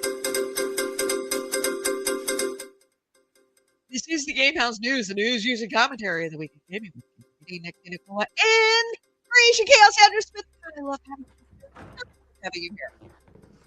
First item is, and Nick gets up and leaves. What the fuck, dude? The cat was jumping at the door. Okay, come on. So do you want to what do you want to talk about first? Because there's apparently two big. All right, let's talk about Krafton. Hey, Vice, how are you? Vice is saying hello. I'm assuming he's laughing at you guys. He was laughing at the Edie joke about editing you out of the podcast. All right. Okay, good. So let's talk about Krafton. If you missed, oh shoot, I forgot to do the GameHounds news banner. There you go, GameHounds news banner. All right, Krafton. Shit went down this week, and if we ever needed any example of why AI is not ready, this is a reason why AI is not ready. This isn't an AI problem. This is not an AI problem. No. Actually, this isn't an AI problem. This is just somebody who shouldn't have had a job as a CEO of Krafton getting the job of the CEO of Krafton. I will give you a little inside. They're excited, drunk, Edie noises. Great. So I will give you an example because an insider information, not insider information, but like an insider perspective. When this happened, I went to dinner with Chris and I sat across from him at Super Duper at the burger place. And I told him about the setup of this. And he's like, you have to be wrong. You have to be wrong.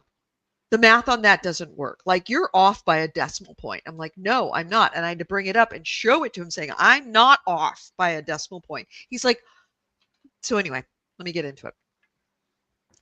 If you aren't aware, Krafton meant to purchase Unknown Worlds, the maker of Subnautica, before they released Subnautica 2, and the deal that they had that they were going to purchase the company for $500 million, and then there was a bonus that came with it that was for up to $250 million. And the CEO of Krafton said, all right, I'm going to set a number that I think is completely unrealistic, and I'm going to say that every unit that you sell after hitting a certain amount of unit sales in a certain amount of time, I will pay you a bonus for it.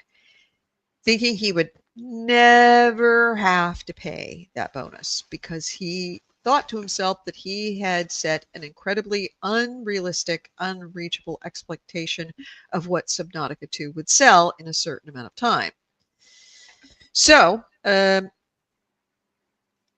actually, I'll put this up here now. Judge finds Krafton used AI to craft scheme.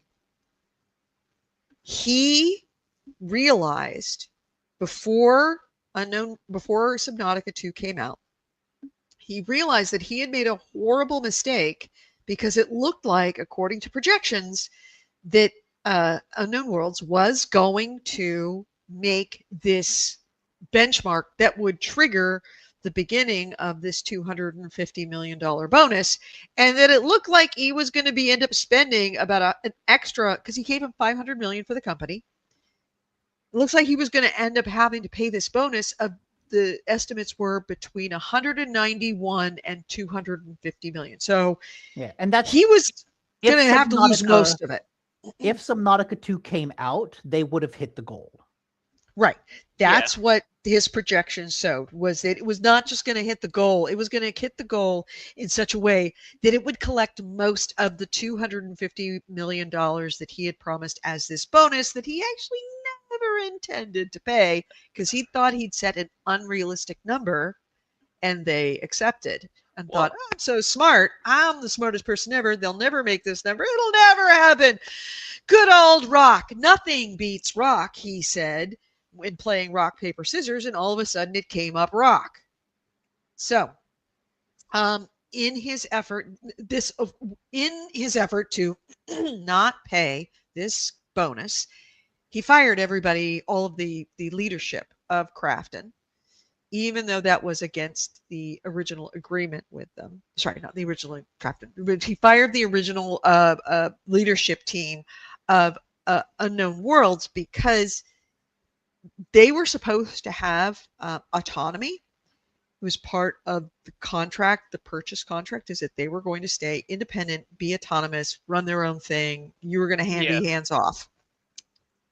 He realized he needed to get out of this, so he trumped up this weird scheme. And this is where, up until this week, we were at, saying that they weren't hitting benchmarks. They weren't really focusing on the game. The game wasn't ready to come out. He was kind of making stuff up that sounded weird, like Krafton saying, "Hey, you aren't making performance benchmarks for us. We're firing you because we're firing you for cause." I think they said like, "Oh, the leadership team is working on different projects, and so they're mismanaging." They're not giving Subnautica 2 as much time that they should be. They're not doing their jobs, basically. Right, and fired them for cause, because that was the only way that they could fire them, was for cause. He's since changed his story about like the deal, and I understand this is just weaselly him, whoever this person is, but he seems to claim that he really got rolled over on the deal with keeping the 500 million, the independent he called it a pushover deal. After when he realized that he was going to end up having to pay it, he called it a pushover deal, and he didn't want anyone to think he was a pushover. It was really just ego. I fucked up. I forgot to carry the one. I ended up being in a deal that was a bad deal for my company.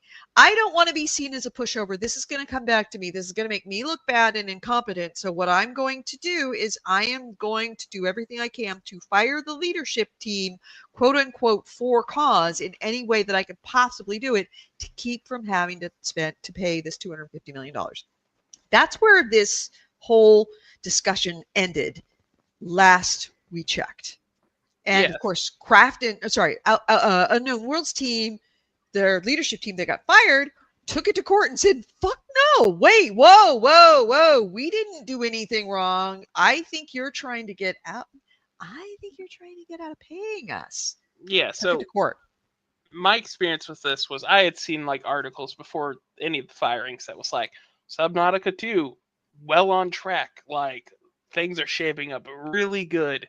And then 2 weeks later, entire CEO and the co-founders removed from Unknown Worlds team. Yeah.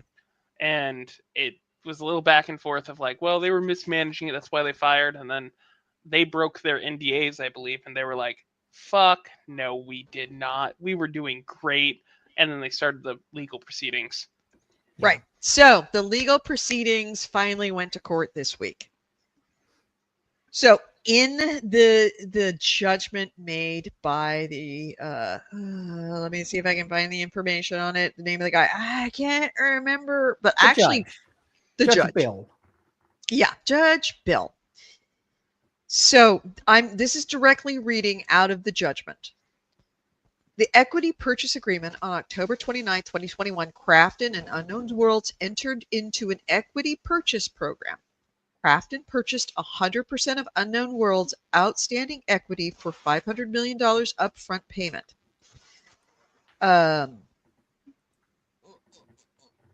Let's see.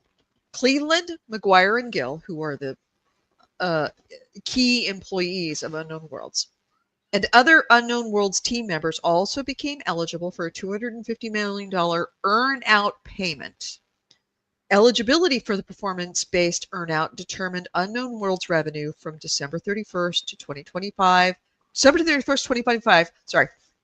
with an option to extend the earnout period to June 2026.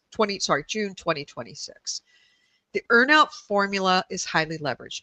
If Unknown Worlds surpasses a revenue threshold of $69.8 million, Krafton must pay $3.12 for each additional dollar of revenue generated up to a $250 million cap. So wait, so after 69 million, every dollar the game makes, they get 3? Yes. Who fucking did that? Yes. That's where, when I said it was a $250 million earnout cap, Chris went to me like, you've got to be off by a decimal. That can't be right. It can't be right. I'm like, well, no, apparently at a certain point, they were supposed to be getting like a certain amount of money for each unit sold. And he's like, no. And that's when I went looking for the actual fucking deal. Because, like, first of all, you're paying 300% on every dollar you make, which is... So for every extra dollar they make, Krafton is losing $3 of anything that they made on the original 69. So you're losing it 3 times the rate of the income. And 69 for Subnautica 2. I wonder what did, because I imagine that deal was probably to sweeten the pot, right? They're looking to buy Unknown Worlds. Maybe Unknown Worlds doesn't want to sell. So they put in this little caveat that says, hey, if you make more than this much money, you're going to get triple that. It's a way to sweeten the sales deal. What did Subnautica sell that made them think 69 million was an appropriate number to start that at? Okay, so actually, I looked that up. It did. It generated $180 million total, but let's see. 500 million is an insane amount. Like the initial. So that was price... 1 month. That was 1 month because it was supposed to come out in May, right? When was the original date? I don't think they had one. Subnautica 2 was supposed to come out. They didn't have one, but it was scheduled for late 25. Okay, so let's say it was December 1st. So December, January, February, March, April. It was probably 6 months. Yeah. So it's supposed to make, so it had to hit 69 million in the first, I'm assuming, 6 months, because that makes sense that it would be a round number. 6 months of its release. So I'm trying to see, what did Subnautica make in its first 6 months? Well, the game was a slow burn success. This is according to the AI overview. That grew significantly over time rather than exclusively in the first 6 months. The game sold 5 million copies by January 2020. Okay.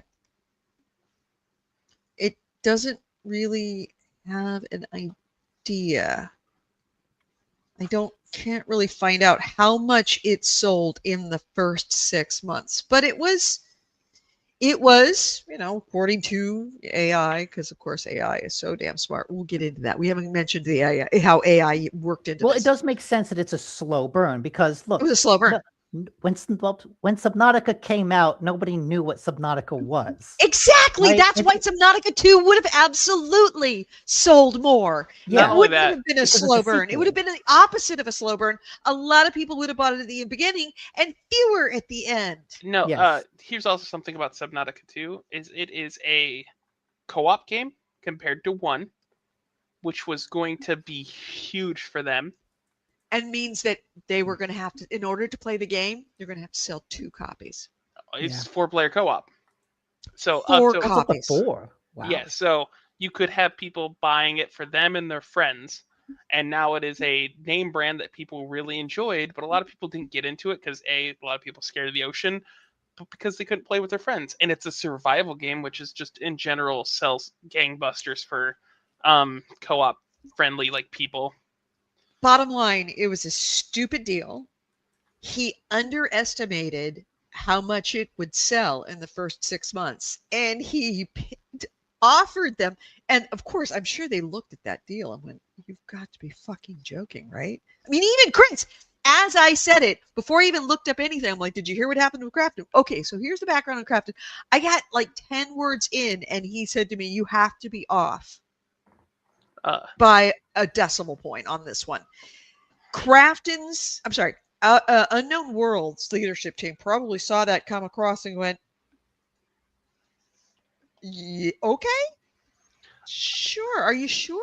Are you sure you want to offer us that? Okay. And signed right on the bottom line. So not revenue, but as of 9 months ago, Krafton had on their site that Subnautica 1 sold at least 7 million copies, and Subnautica Sub-Zero sold 2.8 million copies. So in a total between the two games, almost 10 million copies for the total value. And I think they start off at like $30 and then you get sales down to 10. So the amount there can be changed. But that was as of 9 months ago. If more people bought it since then, or they stopped counting, this game was a success. Clearly. Oh, yes. No, it was absolutely a success. I think that he just probably did, given what we know about what happened later, which we'll get to. Yeah. So what happened? What happened? He looked at Google and he did exactly what I saw and said it was a slow burn. AI told him it was a slow burn. So, bottom line, he made this deal. It was a terrible deal. It was a ludicrously bad deal. And he decided that he didn't want to pay it.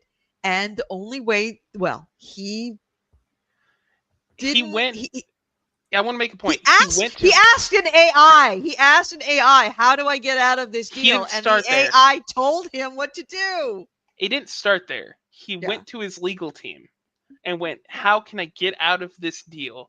And the real people that they pay money to, who went to school and their entire job is to protect the financials of Krafton, went, you can't, bud. It's like, you're locked in. And then, as Edie just colorfully mentioned, he went to AI, and AI told him, you can't do this, bud. It told him no. And he went, do it anyways. And of course, he's was like, well, if I was going to do it, actually, let's see if I can find the actual information that the AI reportedly so gave him. There from the Kotaku article, thank you. The chatbot said that the contract would be difficult to cancel, but at ChatGPT's suggestion, the CEO formed an internal task force dubbed Project X to either negotiate a deal on the earnout or execute a takeover of unknown worlds. Oh, it's so bad. Project X is the most AI name for some shit like this. And so, he sought ChatGPT's counsel on how to proceed if Krafton failed to reach a deal with unknown worlds on the earnout. The AI chatbot prepared a response strategy to a no-deal scenario, which Kim shared with another executive. The strategy included a pressure and leverage package and an implementation roadmap by scenario. Over the next month, Krafton followed most of ChatGPT's recommendations. This included a message to fans lying about the co-founders' intentions, taking control of Subnautica 2 on Steam, and more. Yeah, and even the Project X name actually came from the chatbot. Yeah, that's how closely he followed. He's like, yeah, but what if I really, really wanted to? And this is the problem with AI. AI wants to please, so it will make shit up that's a bad idea just to give you an answer because it wants to please you.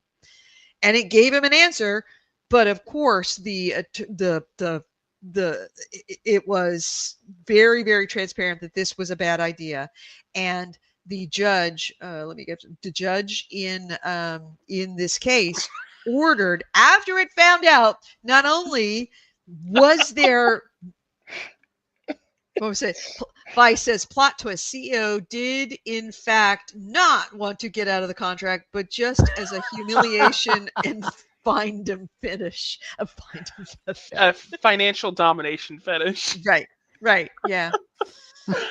So, the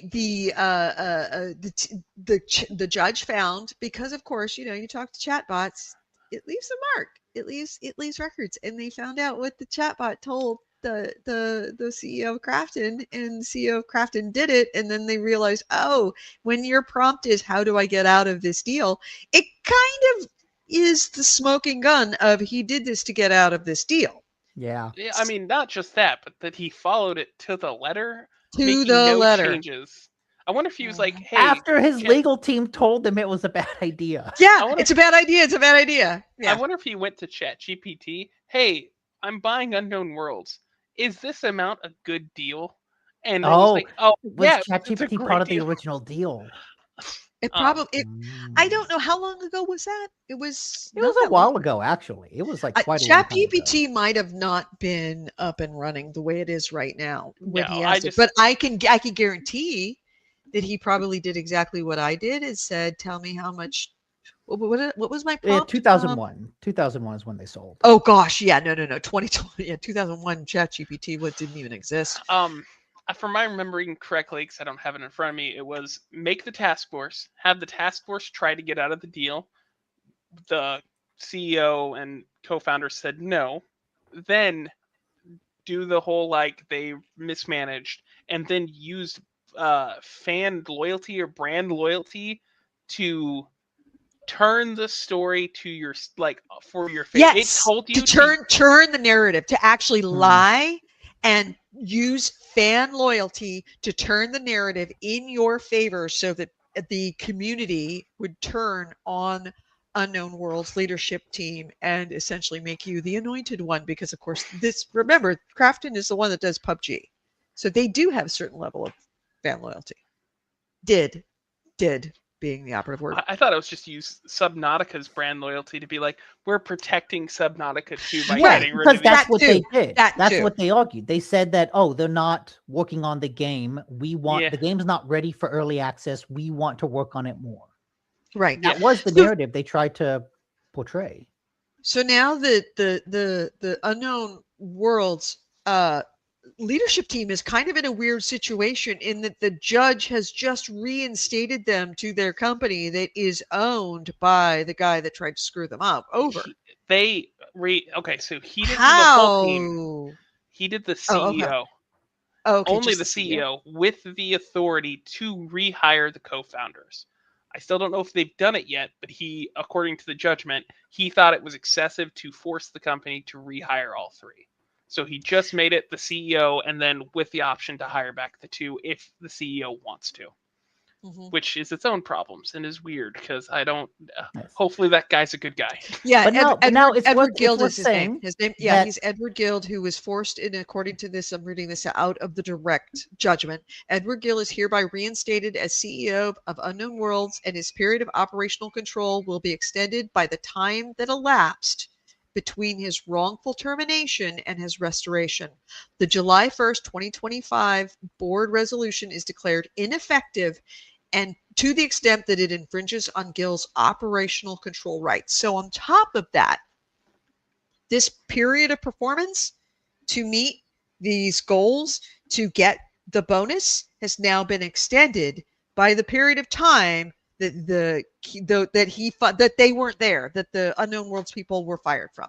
Also, he has complete independent control again, rather than the Krafton board that's been running the company. And on that point, it's interesting to note that since this has happened, as part of the announcement about this, Krafton was like, yeah, no, we settled. We firmly disagree, but we welcome him back. Really?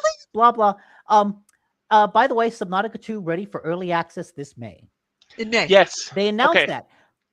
Yep. And now the CEO, Gills, is like, you leaked that. We weren't ready to announce that. You announced that. Against court order.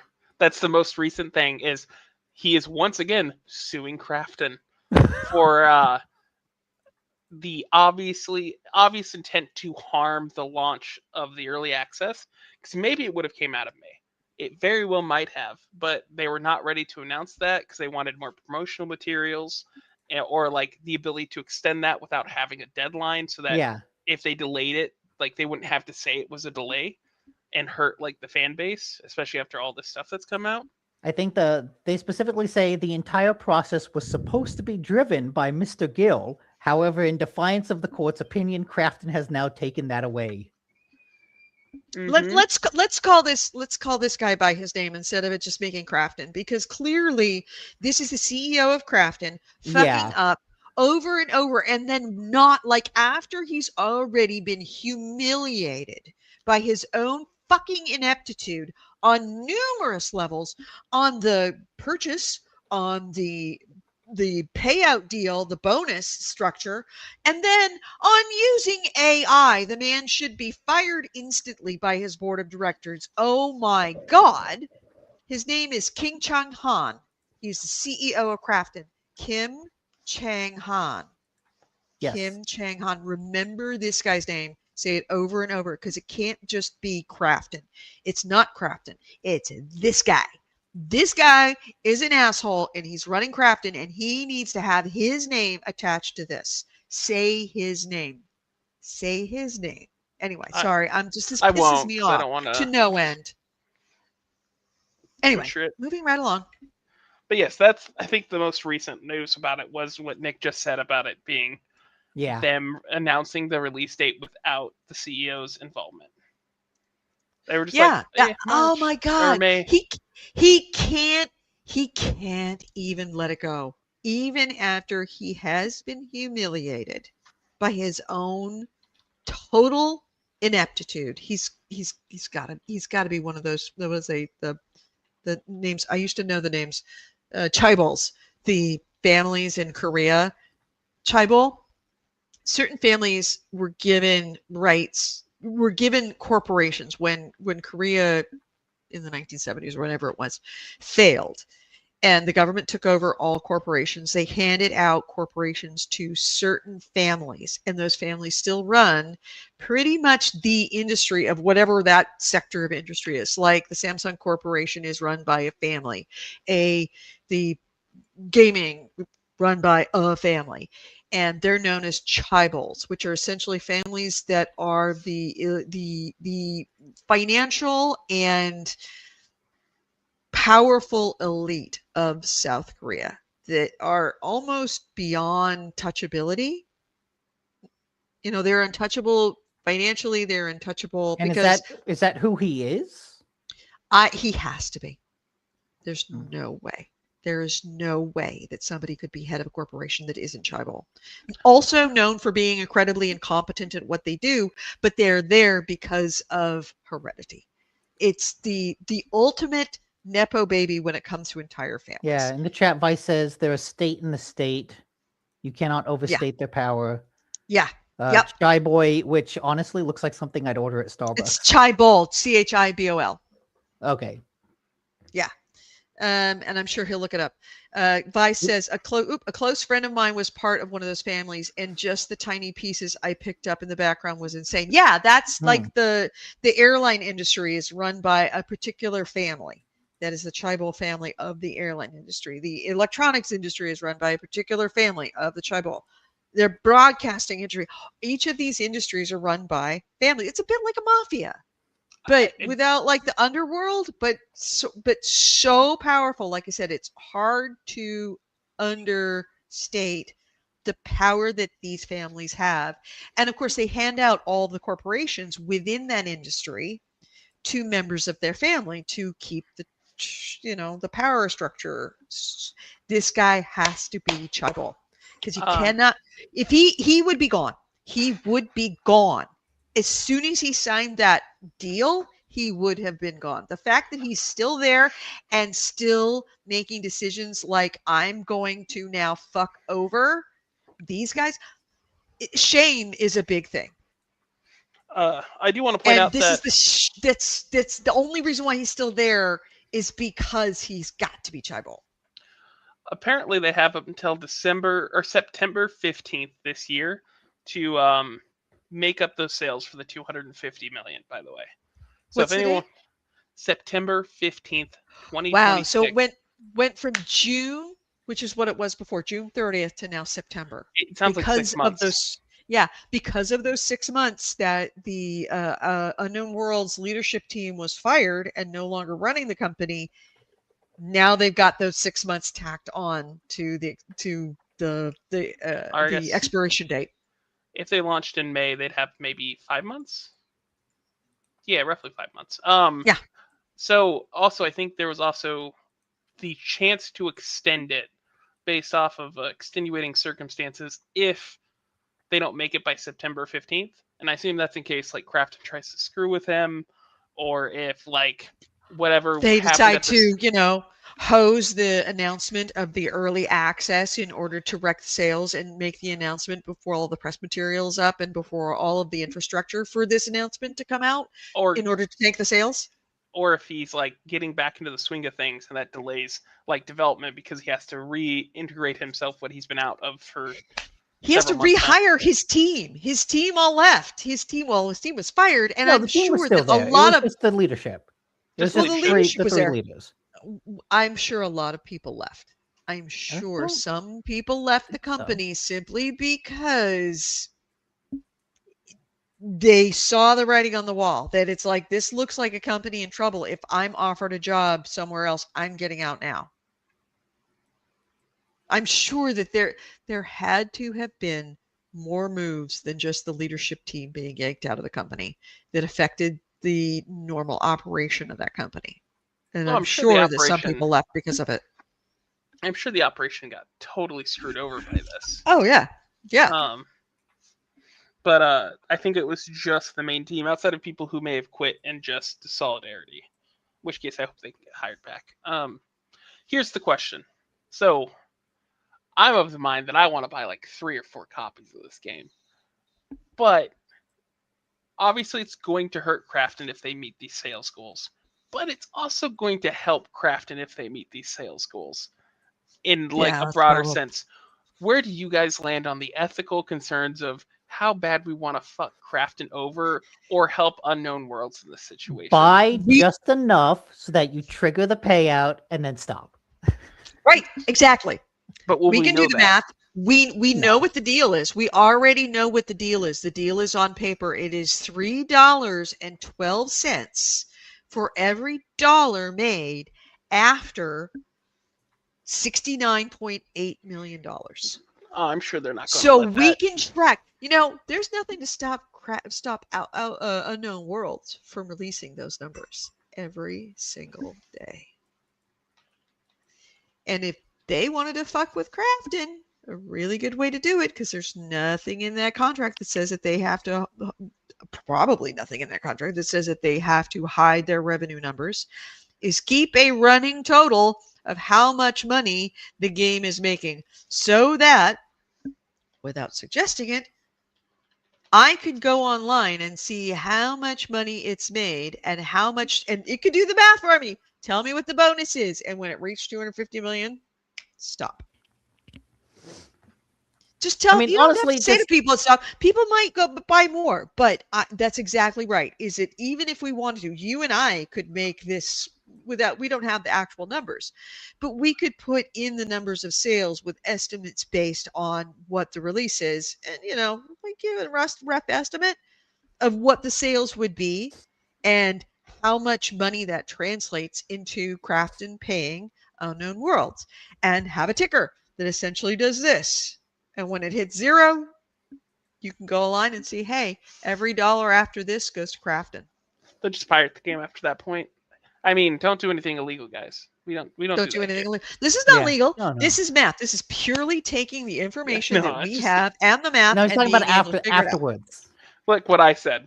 Like how you get a hold of the game afterwards without giving the money. Don't do that. Oh, no. Quotations. Don't do that. I do believe, though, that even though they're not rehired, the co-founders still get part of the payout if it succeeds. So keep that in mind. Like, they're not rehired, but they are still eligible within the contract to receive their bonuses.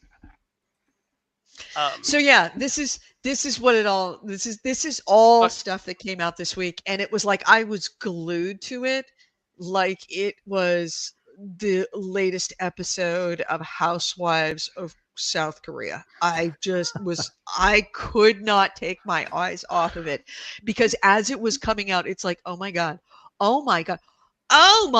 God, when I saw that he actually went, because I don't have it with me right now, but the actual prompt scripts that were in the lawsuit that they actually printed of what the AI told them to do, all the way down to actually naming it Project X because the AI told him to call it Project X. I want to say something. You couldn't write this. I want to step back for a second. Like, Subnautica is a great game. I have no problems with the development team. Obviously, fuck Krafton like that. There's a lot of it's a German word for enjoying someone's suffering here. Schadenfreude. Yeah, Schadenfreude. We are talking about really unnecessary levels of money and bonuses for like individual people. So like, I'm happy to fuck over Krafton, but I don't really necessarily feel bad for the dev team now that like the leadership, now that they're back in position, because they got $500 million for the companies, guys. They're rich. they're filthy rich. They're filthy rich, but they're also the guys that made the company, made the game. We're working on the game. Somebody offered them an absolutely ludicrous deal. They took it. They actually made a game that had enough juice that made people want to buy it. And honestly, I'm not okay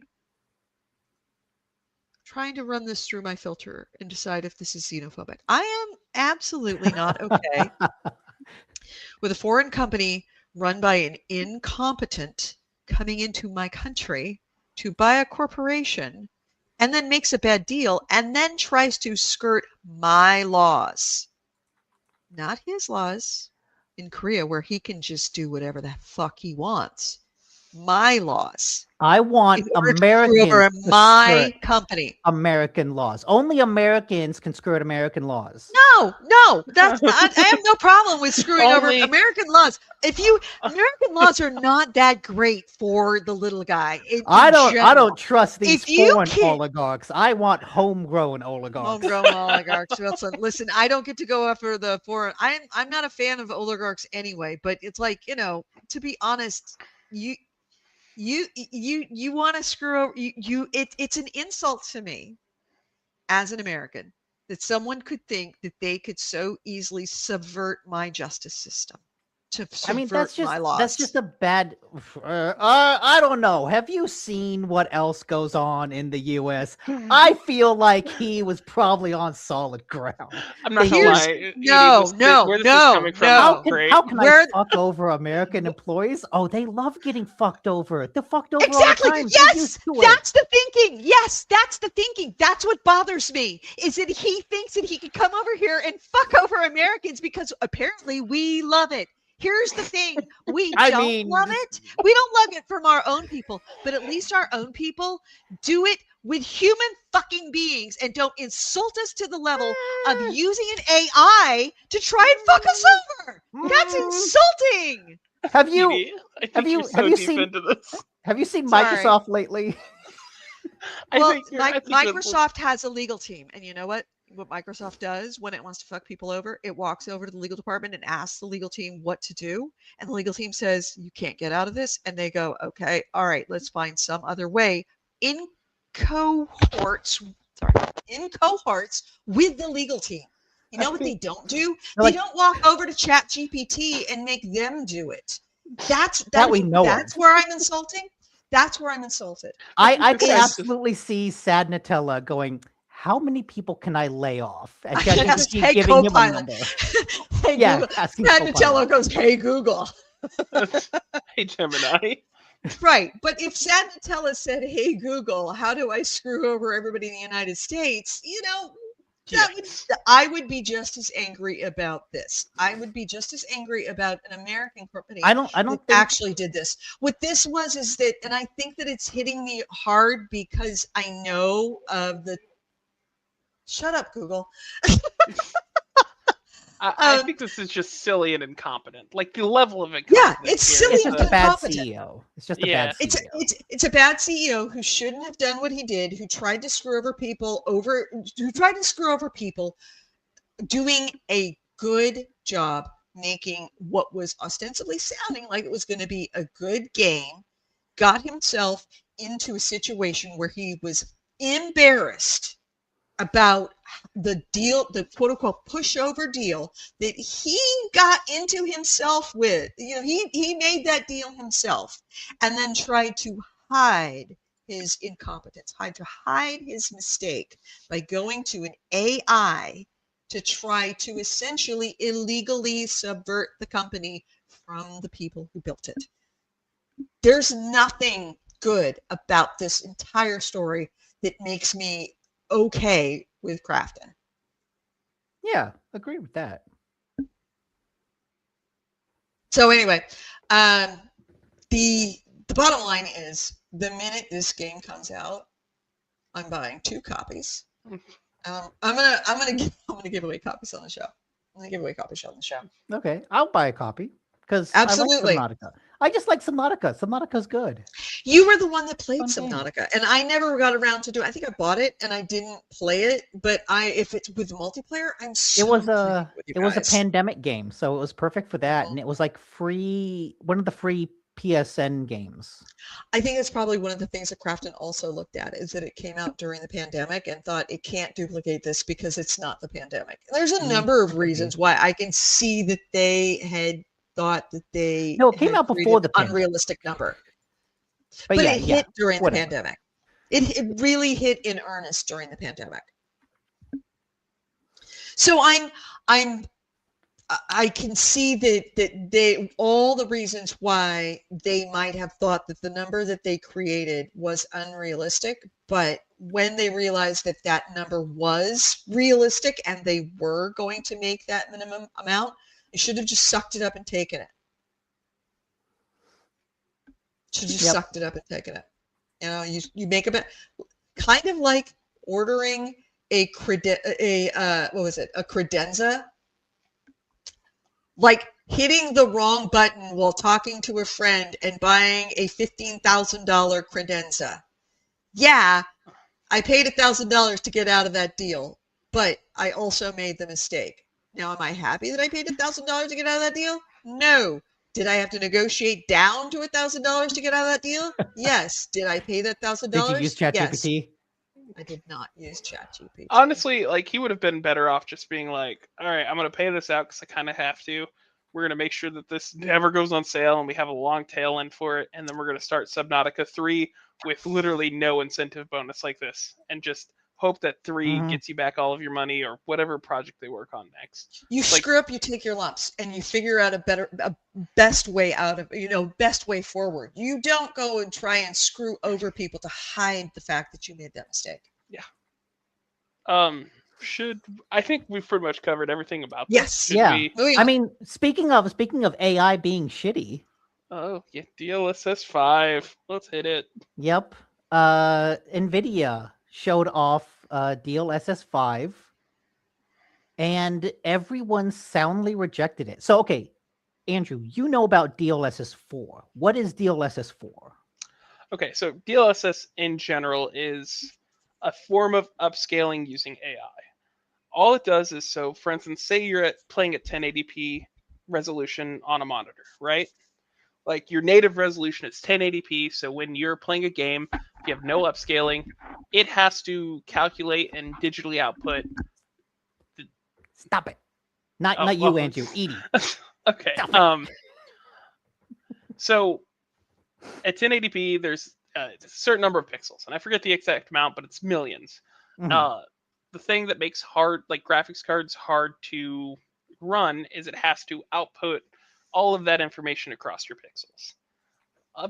DLSS and AI upscaling, what it does, it'll take that 1080p image, downscale it to 720p, and then use AI to insert pixels kind of not at random, but disperse throughout your picture, so that instead of using just the card's rasterization performance to output your image, it is using 75% of the card to do a 720p image, and then using AI on top of that to fill in the rest.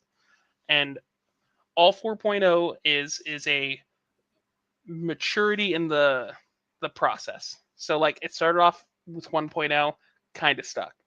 2.0 was way better, did great, and they've moved up since then. And this also includes the frame generation, or is that something different?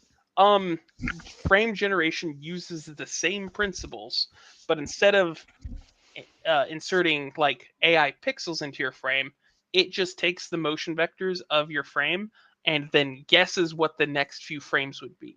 Okay. So say if you're running at 120 FPS, every third frame will be a completely AI frame. So you can basically add another 30 FPS on top of it. Okay. And so it extrapolates. Well, okay. It's predictively extrapolates. Yeah. That's frame gen. And for the most part, people have this has worked pretty well. Like the AI frame generation has increased the frame rate of things, and people don't seem frame generation hasn't put by it. Frame generation hasn't caught on much. Okay. In the same way that DLSS has. Okay, but AI upscaling is popular. DLSS 4 has done well. I know PlayStation has its own AI upscaler. Yes. Xbox is working on it. Funny enough, the engine that makes what is it called? Horizon Zero Dawn. Yeah. They made their own upscaler. They have their own AI upscaler in that engine, and it's the same engine that Kojima uses for Death Stranding. Yeah. And so he uses that one as well. That's just an aside. Okay, quick opinion piece for me. I'm not a fan of DLSS in general. I am particularly sensitive to what is called artifacting, and it's, in this case with DLSS, it's guessing what those pixels will be, and it gets really weird when stuff's moving fast in motion, so like particle effects, and it's gotten better, much better, and they're currently working on 4.5, which has like a couple presets that they're put in a bunch of games, but like particles start to flash, because sometimes the game doesn't know that they're still there, or like the DLSS isn't picking up that it's still there, so it erases it temporarily. In fact, a perfect example of this is, I guess that's ray reconstruction, which is a different kind of tech. But in Black Desert, there's a setting that you can turn on PC called ray reconstruction, which does a lot of lighting things that completely deletes rain from the game on accident. Oh, God. Because it's a denoiser, and it causes it to think that rain is noise. And do you know what noise is? Yeah, it's like the visual artifacting. Yeah, it's kind of fuzzy, it's kind of boiling, like that stuff. DLSS can cause more of that. Okay. Especially it's stuff that's kind of in motion, or like it messes up, and so you get that kind of fuzziness and weird like pixelation and grittiness. I'm sensitive to that, so I kind of don't like DLSS. That being said, it has been used very strongly in the industry as a shorthand for optimization. So instead of having to optimize for native, which is like whatever your resolution your screen outputs, they will instead optimize for like DLSS quality. And how DLSS works for its different presets is it lowers the base resolution for each preset.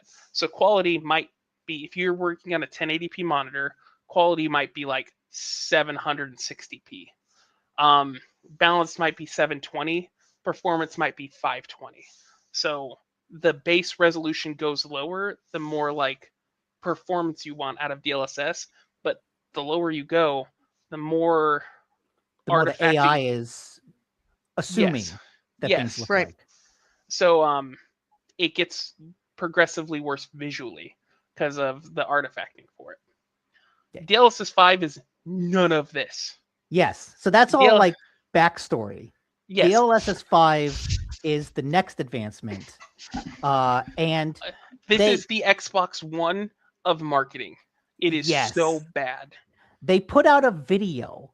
And I've got that video, but I've also got the Digital Foundry reaction video because it has more examples in that.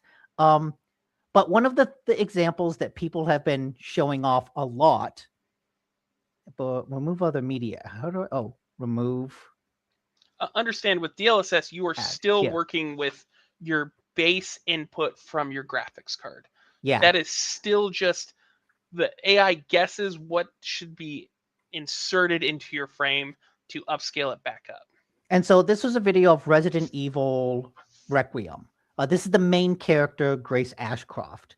And it starts with DLSS 5. This is a very video-focused part of the podcast, so I'm sorry for the audio listeners. So this is when they turn it on. And you can see that everything gets brightened, but more importantly, and there's a zoom in on her face changes significantly. It's not just lighting, but it gives her makeup. And if we can zoom in on her face, you can see left and right, her lips are fuller. Like it changes and this is what has been a sticking point about changing the geometry of the models. Yeah. You can absolutely see that. I mean, her nose is different. And granted, yeah, you could say that is a case of shading, but her nose is different. Her eyes look different. And yeah, she's wearing makeup where it isn't obvious that she's wearing makeup in. And her lips are different. Her mouth is different. Her mouth is a little open. Different. For the people listening, if you go somewhere or if you can't see like the chat as it's posted, I'm not really sure how that works. If you go to nvidia.com or search DLSS5 nvidia.com, they have this tech. And if you scroll down, there's actually like a little swipe animation that you can drag back and forth. So, is there any way I can share my screen really quick?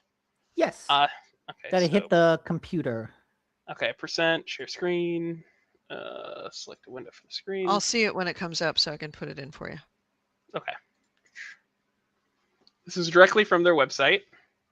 And it allows you to just take a swiper and move it across like it totally looks like a different person. And you can just do the other one. Yeah. So and what gets me about that one particular is like it kind of just made her face shiny. Well, it also changed. You can see her teeth, more out. Yeah, that's off. Makeup is slightly different. Left is off, right is on. Yeah. This is Leon. So again, very visual focused. But if you go to this website, if you're listening, you can look at this and mess with it yourself and see the difference. Now, not all of the examples Nix is going to bring up is going to be on this website, but you get the idea. They chose the best versions of this. So I just wanted to give people who were listening a chance to go mess with this themselves. Mm-hmm. And I can stop presenting, right? Already done. Yeah. I can just... It's done. Okay. Okay. Sorry. Quick aside, just to do that for you, Nick. Yeah. No worries. So yeah, that's a lot of talk about how it changes the model of the character, how it makes them look like different characters, and that's been a really big sticking point. Specifically, it looks like AI slop. Literally, it looks like this. It's AI, and it's upscaling their faces to the point where it looks like the kind of AI slop you'd see on Facebook. It has that AI style to it. People have pointed out that it's kind of like the really gross, what we want from a female protagonist, like let's make Alloy pretty. That's yes, exactly. It's definitely that. This scene in particular, from my understanding, slight spoilers for the very start of Requiem, she's going to go look into information about her mom's murder. And people pointed out the scene of her mom's murder. Yes. And people have pointed out that like she might not be all like gussied up for such an occasion like the DLSS 5 is putting on her. Yeah, I want to put on lipstick when I visit an abandoned building where my family was killed. You've played this game, right, Nick? Yes. Quick question. To me, I've seen videos and stuff of the game. It looks gorgeous. Like it is the DLSS off looks like they have settings to medium or low. Yes. And that's something I didn't see a lot of other people say. Like, looking at the picture on the left, the game looks better than that on my PS5. Okay, so I was certain that was the case because every video I've seen, she has more detail. There is skin like occlusion. Subsurface scattering. All those fancy things to make skin look realistic and textured. It looks like it's all turned off on the DLSS 5 image. So that because if they showed that image and then the DLSS 5 image, I'm sure it would not look nearly as good. No. But this is also just the tip of the iceberg for DLSS 5. Because it's not just the character models that are different. I want to get to some, and that's why I'm using the Digital Foundry video. Okay, this specific example, DLSS 5 off, and this is a picture of Oblivion Remastered. It's like a little town square. You've got great looking game. Yeah, you've got some shops around the side and a big old tree in the center. That big old tree is casting a shadow on the ground. With DLSS 5 off, you can see the shadow on the ground. With DLSS 5 on, the shadow disappears. And everything looks blown out, which has been one of the bigger criticisms of this. It looks so bad. It looks like they jacked the brightness up, but they also remove dynamic lighting, dynamic shadows. One of the things that we've been using to highlight video game graphics since Splinter Cell on the original Xbox, this removes dynamic shadows. They've made a point when this was first announced that it is mostly a lighting overhaul system. I want to be clear about this. This is horseshit. This is not what it actually is. It is generative AI. And when I'm sorry if I'm cutting ahead of what you want to talk about, Nick. I can slow down for now and come back. Okay, because I know what you're getting at. I just wanted to show a couple more examples. This is an example of a guy in Starfield. His hat, again, has a nice dynamic shadow to it, and it just removes that. And it just blows out the brightness so fucking much. There's an Assassin's Creed Shadows example. It looks terrible. Off looks like really high-end graphics of Assassin's Creed Shadow. When you turn it on, it's just a blast of brightness that kind of washes out a lot of the detail. They remove the shadows from Assassin's Creed Shadows. So I know some people can't really tell the difference between AI stuff, and I can't always, to be fair. You can do a lot of stuff to mask it. There is a certain shading whenever I see an AI picture that's generated. Yeah, it's too hallmark. Perfect. Oh, or it's too uniform. Yeah. It's very flat, very samey lighting across the whole picture. And kind of soft in a lot of ways. To me. Instagram ready. It looks Instagram ready. Yeah. Yeah, that's got mentioned a few times too. Yeah. Every time I see these though, I have an instinctive reaction to already disliking AI. So I see this shading, this AI generative shading, and I immediately cringe. And that's my own personal hangups. Maybe people will like this. I hate this so much. I mean, you say people could like this, but what it does to the environment. Oh, look. People want Grace to look sexy. People wanted all their characters to look sexy. They might like her in makeup. But you're looking at the environments and it looks like the brightness was just jacked up to a degree. I don't think who looks at this and goes, yeah, that looks better. I look at the tree details, right? In this particular scene, there's a point where there's this individual tree in the middle of the frame. And I admit that the leaves and the lighting of the top of the tree look not bad. But the rest of the scene is destroyed to me. Yeah, I know what you mean. There are parts that make the lighting look realistic, but not without a complete loss of everything else. Yeah. And so they came out, they put out this video thinking, hey, look at what DLSS 5 can do. And it was roundly rejected by everybody. The memes even great. AI proponents were like, this looks terrible. All except, ironically, Digital Foundry, which is whose video I'm looking at now. They were able to look at it ahead of time as a preview, and they came out kind of largely positive, though still talking about how, yeah, it could be controversial. And I think their reputation has kind of taken a real big hit because of that. Good. Here's why I could see why you're talking about how it being the brightness turned up. Mm-hmm.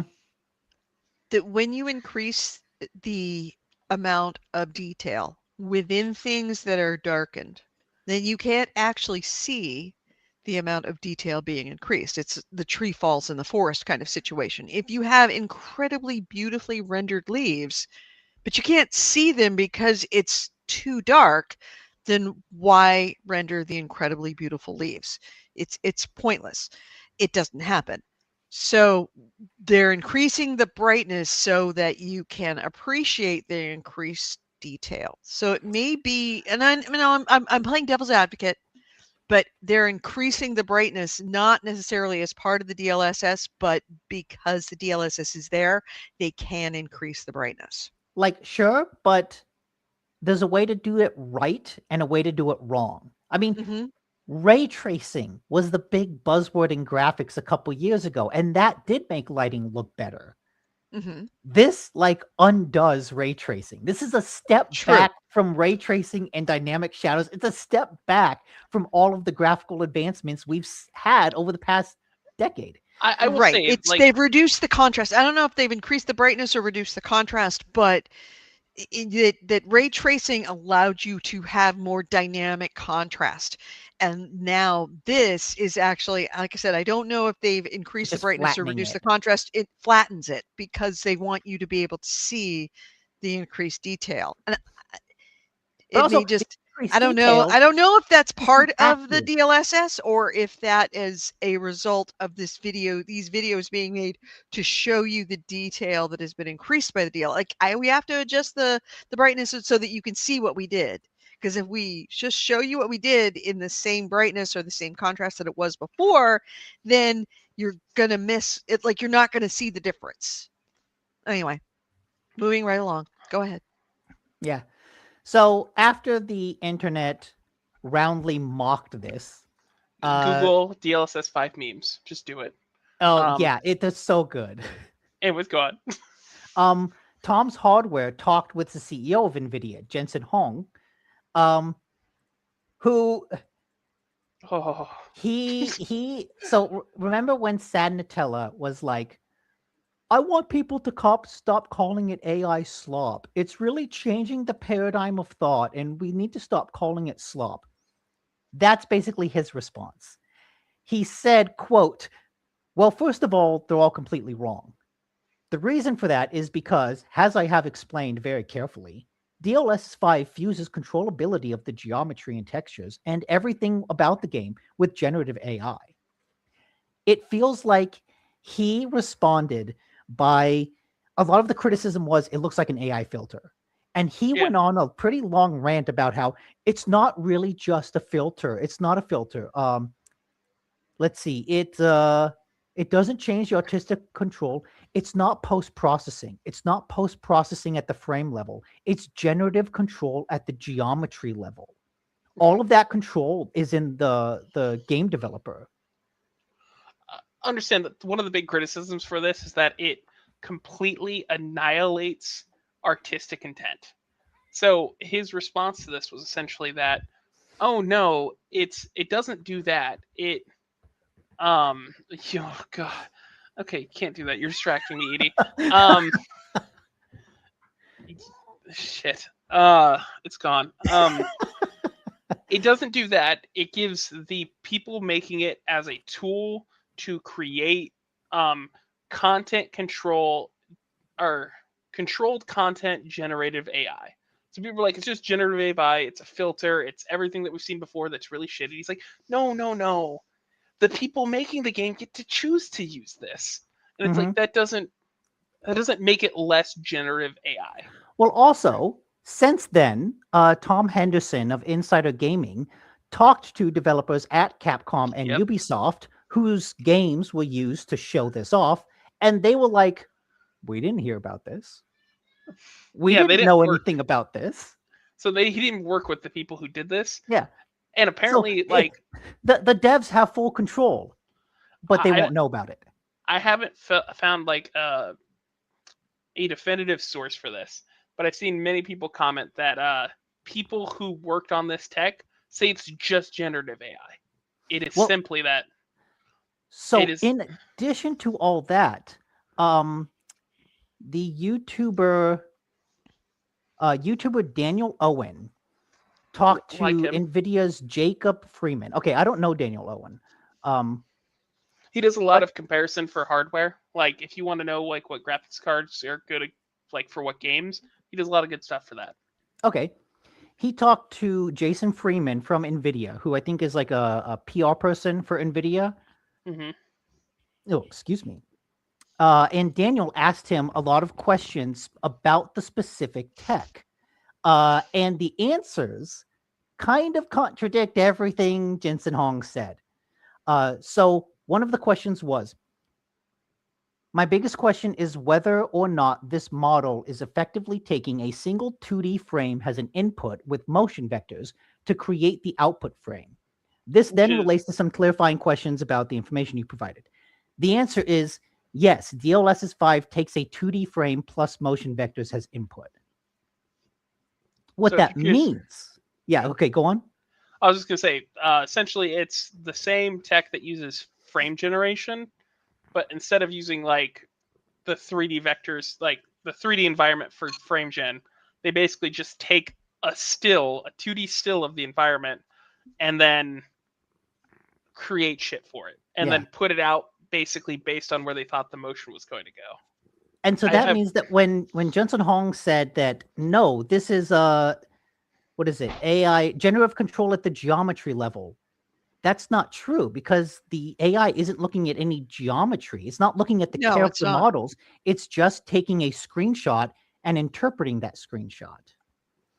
So the interview continued. Daniel asked, you say the underlying geometry and textures are unchanged.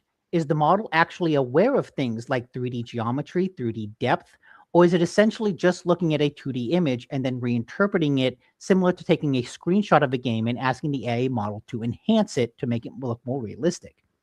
Answer: DLSS 5 is trained end-to-end to understand complex scene semantics such as characters, hair, fabric, and translucent skin, along with environmental lighting conditions like frontlit, backlit, or overcast, all by analyzing a single frame.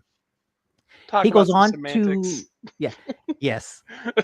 He goes on to ask about things like how oftentimes to get the texture of an artifact, whether it's a can, a pan, a rock, the model in the engine is marked with something to give it a texture. This is a metallic texture. This is a rough texture. This is a smooth texture. And he asks, does the DLSS 5 look at those tags for those textures to take as input? And the answer is no. It's just looking at the rendered frame. And no, the AI is smart enough. It knows exactly what the texture of that can is just by looking at the can. He goes on to ask about, how it changes the character model. And the answer he gets is that artists can use these controls to adjust blending, contrast, saturation, gamma, which, when you think about those things, those are all just lighting. Mm-hmm. That's all it is. It's you do all in Photoshop. Lighting, yes. Right. But also what that says, he talks about how ultimately we see DLSS 5 as a tool for them to achieve. Developers can mask specific objects or areas to be excluded from enhancement. But what that means is that by default, DLSS 5 will affect everything. And if you don't want it to affect some things, that adds a work pipeline. Mm-hmm. That means developers would have to have a specific artist to go in there and say, enhance this, don't enhance this, enhance this, don't enhance this. And for a tool that in theory is supposed to save developers time, no one is going to create that job. No one's going to hire an artist specifically, a DLSS 5 editor. Yeah, no one's going to hire that. It doesn't create less work. All it does is create different work for a different person with different skills. And so what that interview really showcases is that Jensen Hong's big pronouncement about how this is a really, it takes all this input to create something, in the artist's control is really all bunk. It's just looking at a screenshot and it's enhancing it from that screenshot with bad lighting. It changes the way a character looks. Kind of everything about this technology is a step backwards for video game graphics. And this is called neural rendering, by the way. That is what they have given it the fun name of. So if you see neural rendering brought up, understand that it is this technology. Yeah. I just want to point that out. out. Yes, just because it has and a they fancy call it name. neural because of the way that the information is generated through a. He's the quote that he gives, that Jensen Hong gives in the interview to Tom's Hardware. All of that is in the direct control of the game developer. This is very different than generative AI. It's content control generative AI. That's why we call it neural rendering.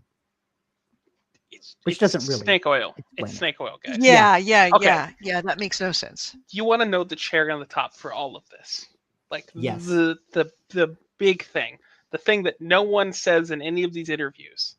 To do all of the things that they did for the showcase, it took two 5090s. If you don't know what that is, the 5090 is the highest grade consumer graphics card that you can buy with an MSRP of $2,000. So $4,000 worth of graphic cards. Right now, they're going for $4,000 to $6,000. So $8,000 to $12,000 for shittier graphics. Yes, it took two of these.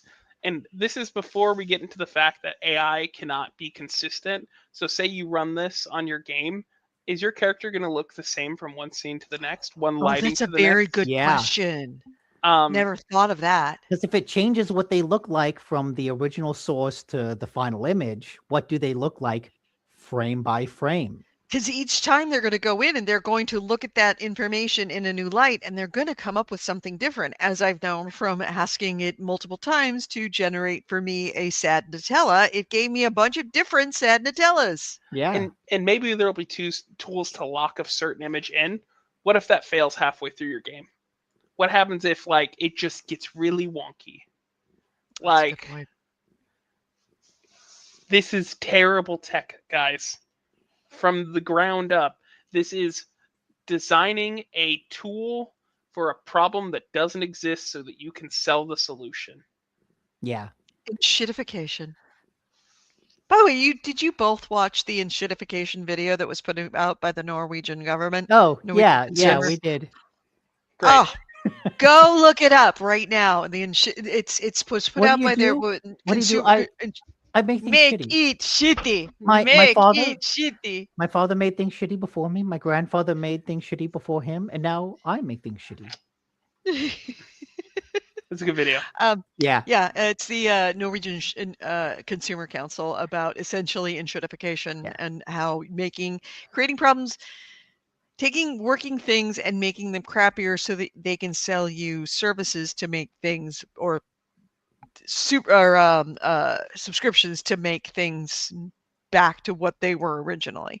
And this is a perfect example of that, is that they're telling you that you have a problem you don't have so that they can sell you a solution to this problem that doesn't exist. And this is entirely a self-owned by NVIDIA. They have gone on the defensive saying this is early stages tech. It's early stages. It won't be out yet. This is just a test, blah, blah, blah. But it's not early stages. They wouldn't put it out if it was early stages. Well, you can't set DLSS 5. Like, it's not actually out yet. This is all just a demo video. But they put out that demo video showing off what they thought were the best examples. And those are the examples that are being raked over the coals and mocked. So this is entirely their own problem of their own making. This reminds me very much of that Super Bowl video with the AI will find your dog, and everybody's like, "Oh yeah, no!" Everybody's like, "Oh no!" And the tone, the failure to read the room that people might have a problem with this. That they were so proud, like, "Look what we can do! We can find your dog!" And they release it on a Super Bowl, had the most expensive possible way that you could do it, the most amount of reach, and have everybody go, "Hey, whoa, not okay." Clearly had not run it through anybody from the normal world that would have seen it first. Tinfoil hat. Point. Please. Sorry. My favorite accessory. Oh, absolutely. Okay. My favorite accessory. I interrupted you because I think you were getting. There's something I want to insert there. I think they do know. I think they knew exactly how the internet would react to this. Because, first one, calling it DLSS 5. up until this point, DLSS has meant something. And we're at 4.5 right now. So 5 implies the next iteration of DLSS 5. This does not function in any way DLSS 5 does, or DLSS has done up until this point. So they gave it a name that has goodwill attached to it to make people feel like, oh, this is where the future is going. 2. I don't think this is for the consumer. I think this is for publishing companies, big development teams, to showcase what he is trying to sell, which is a savings in the gaming pipeline. Because there is a cooldown in the AI market. Like, shit is happening that is like showing cracks. So what I feel like he is doing, even though this tech isn't ready, is being like, hey, big gaming corporations, let's just use generative AI to make your games. Here's neural rendering, the tech we're currently working on, so that you'll invest in a couple years when we have this better in line to make it useful, so that we still can sell you graphics cards that are super high end after this bubble pops. And we will still have a market outside of data centers and ChatGPT and other AI sources. This way you can save money. It is a marketing pitch for the future to shore up problems with AI that's happening now. That is my tinfoil hat, and by using DLSS 5, they're marketing it as an extension of this already viable product. I do think that part of this is, what do we do after AI? Because NVIDIA is a graphics card company. Graphics have kind of plateaued. And it takes a lot more work to get a much smaller noticeable difference out of video games. Crimson Desert is the only game, since the launch of the PS5, where I have felt like, oh, the PS5 is kind of showing its age. The PC looks better. I can actually see a difference. Okay, when the PS5 first launched, Demon's Souls had a quality mode and a performance mode. Right. I turned them on side by side, staring at a wall, and I could not notice a difference between them. Yeah. With Crimson Desert, if I turn on quality mode and performance mode, I see a difference. So we're finally getting to a point, but it's so small. I think NVIDIA, they need a reason that you want to buy a 6010 or a 6090 and a 7090. And AI is now kind of the only reason to buy a graphics card, because the hardware isn't enough to pump out increases in performance and graphics. They need that AI. And this, I think that this is them trying to show there is still a market for our graphics card when the AI bubble pops. But I also think that the way people have soundly rejected it, I don't know if any publisher would look at that and go, yeah, we should invest in that. Because if we put this out, our game will be raked over the coals. Our game will be mocked. I think to an extent, though, that only goes so far. I'm not sure how much corporate bean counters actually care, how much that matters. I think they do, because I do think that would affect sales. Consider NFTs. That fell out really quick, but Ubisoft, Square Enix, they were like, oh, we want to do NFTs, even though everyone was like, this was terrible. And if they can see potential savings in essentially using generative AI to create your games or the details in your games, I think that's what he's trying to sell to. Again, this is a tinfoil hat. But I also feel like this particular feature, it's not really developer facing, right? This is saying, hey, we're going to take the game that you made and we're going to upscale it for the user. This is assuming that users turn on DSSL 5. Well, I mean, consider the way he said it in that interview, though. He never mentioned how it affects, like, this isn't something that the consumer turns on. It's a tool for developers to use to content control generative AI. So it seems like it's meant to be used in the development pipeline to like change things, to make things easier. That's what he claims, but based on the Daniel Owens, was it Owens? Yeah. Based on that interview, we know that that's not actually the case. That it is just a filter. Yeah, it's just a 2D I don't know. filter. But I think DLSS, calling it DLSS 5 instead of just starting with neural rendering is kind of telling, and that they're using the name of their product that is currently in use.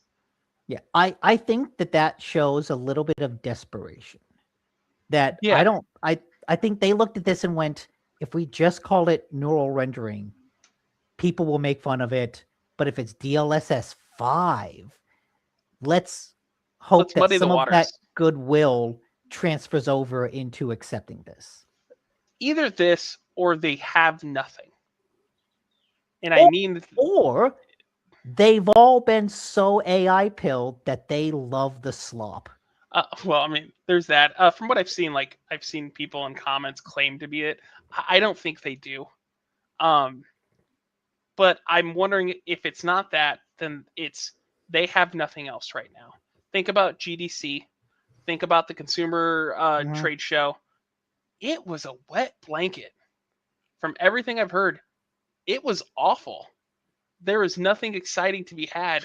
If this is just... Agreed. This is the first GDC I have ever seen that the most interesting thing came out of it that I saw was the robot dog. That's it. Robot dog. Yeah, they created a little AI puppy for people who are like elderly and need companionship, and it's cute. But it's an AI dog. Also, not the most original thing. Something that that's the most interesting thing that came out of it. Something I don't think that's gotten mentioned ever, really. I mean, when we talk about AI, we talk about like all the waste that's getting produced, all of kind of the resources that are going to this. But there's also a gigantic stagnation in any sort of true innovation outside of AI right now, to the point that it's, if this bursts, we're 2-3 years out from like people making products that aren't AI related. Like they have to start from the ground up and redo like their systems. Yes, I agree. I think that's why Silicon Valley latched on to AI so tightly, because they latched on to the metaverse. That didn't work out. They latched on to NFTs. That didn't work out. They latched on to streaming, and unions were like, hey, fuck off. And then they latched on to AI, and AI actually had enough use cases to seem like it was a good idea. So they kind of just ran with it, because you're right. Silicon Valley largely has no other innovative ideas. There's no gadget. There's no new iPhone. And also, this is considering the damage, like just an AI side point of like, I was reading reports that due to the DDR5 or the RAM shortage and crisis that we've been having, a ton of tech companies are going to be going out of business because they can't afford to produce the stuff that they were making because it's too expensive. Yeah, we are starting to see that in Silicon Valley. Not a lot of them, and certainly not a lot that has made news. But I'm starting to see companies that were smaller AI companies that were in offices that their offices are no longer around anymore. Or, that's like you're seeing for lease signs that weren't there a couple of weeks ago or a month ago. I think he's also talking about starting to happen. MSI. MSI has come out in their financials and said, this is going to be a very tough year for us because we can't manufacture what we usually do. Well, when you start seeing companies, I mean, this is kind of apples and oranges, but when you start seeing companies like Valve delaying entire product launches that are like, they launched it to wide acclaim. They literally have had people playing the demo, the actual box. The box exists. When you have major companies like Valve with more money than they know what to do with, and they are delayed by this, then you have to ask about companies that don't have the kind of deep pockets that Valve has, that don't have the leverage that Valve has, or any other company of that level. That the farther down the economic stratus you go, the more profound the problem is going to be. Going back to DLSS 5 really quick, because there was something I wanted to mention, and based off of performance, right? So when talking about like DLSS 4 or DLSS 4.5, how that system works by lowering your resolution and then like using AI to upscale it. If you don't like understand what's happening, it sounds like that shouldn't give you more performance like it does, right? Like, hey, your graphics card's just like lowering the resolution and then giving it to you back in a different way. But how you get performance out of that is there's two main things. First is when you output a frame, it is the entire like geometry of the world. It is all the physics and interactions that are in the space, and you have to put that all out like the hard way. When you downscale it, and so you get to add less of those details, and it makes it easier on the graphics card. The AI that it outputs it's guessing in a way that doesn't require the hard math of the physical space. It is essentially, it's. I guessing's the right word, but it's done really well. It is doing a different set of math, but not as compute intensive. Yeah, it's like it's estimating instead of doing the actual math. It's not calculating all of the particle effects. It's calculating half of the particles and then just adding in another couple to make it look fuller. Right. Yes. So this gives you some performance back. And like the more you go down, the more it guesses. But to do this, graphics cards have the way a graphics card breaks down is not just like a bunch of like individual CUDA cores for NVIDIA, for instance. It is broken down to essentially you got CUDA cores, which is the stuff that does all the rasterization. Then you have, I believe it's called tensor cores, which handle ray tracing. So, and now the cards have AI cores on them, which handle all your AI stuff. So instead of like, I feel like they think that the CUDA core side of things is pretty much peaked. We can't really get much more performance out of a graphics card on a base raster level. So they added ray tracing. Ray tracing is great because it brings down the expected performance, and then they just added cores onto the graphic cards that are specifically designed to handle ray tracing to give you the best performance out of that. Again, people like ray tracing, but it feels like we caused a problem and sold you the solution. And now with AI, the cards have that whole segment on their board now that is just designed to handle DLSS and frame generation, and maybe someday DLSS 5 if neural rendering, despite my objections, takes off in whatever way. When we get future graphics cards, there's only so much physical space on the card itself. So my worry is we'll eventually get less and less raster performance for AI performance. And we will start to see a shift to basically just AI cards if this keeps up. I don't think it will, but like we would have why invest in hardware on the card that's doing the hard math and the hard processing when you could just add an AI core that can guess at that? Yeah, or add generative AI in the way that they're doing it. Yeah. So I'm curious to see what performance looks like for something like a 6070, which is the mid stack of their graphics cards. Is it just going to be primarily AI focused? Like, is that where we're heading? Or will NVIDIA try to do something like we developed a purely AI supplemental card that you're going to put into your PC? I could believe that. The reason I mention this is because we hear that this tech required two 5090s. The highest end graphics card. It's probably not very optimized yet, but that requires a lot of AI cores. And I'm worried about tech in the future just being like 50% AI that no one wants to use. Like, that's annoying to me. Sorry, I guess I don't have a point, and I'm kind of trailing off. Does what I'm trying to say make kind of sense, though? Yeah, it's like this software could affect how the hardware is developed in the future. And at least with DLSS, I can say there are performance gains. Like, that exists. I don't know if I can say that for something like DLSS 5. Yeah. What performance does this provide other than just like enhanced visuals? When did the 5090 come out? Last year. Okay. Okay. And, I think like November 2024. Okay. And are they on like a 2-year cycle, or what's? So it used to be yearly, and then it was you would come out with a new generation, the 50 series, in this case. Then you'd run them for a year, and then at the end of the next year, you would come out with TIs, Supers, like mid-gen refreshes, kind of like a PS Pro, but with a graphics card.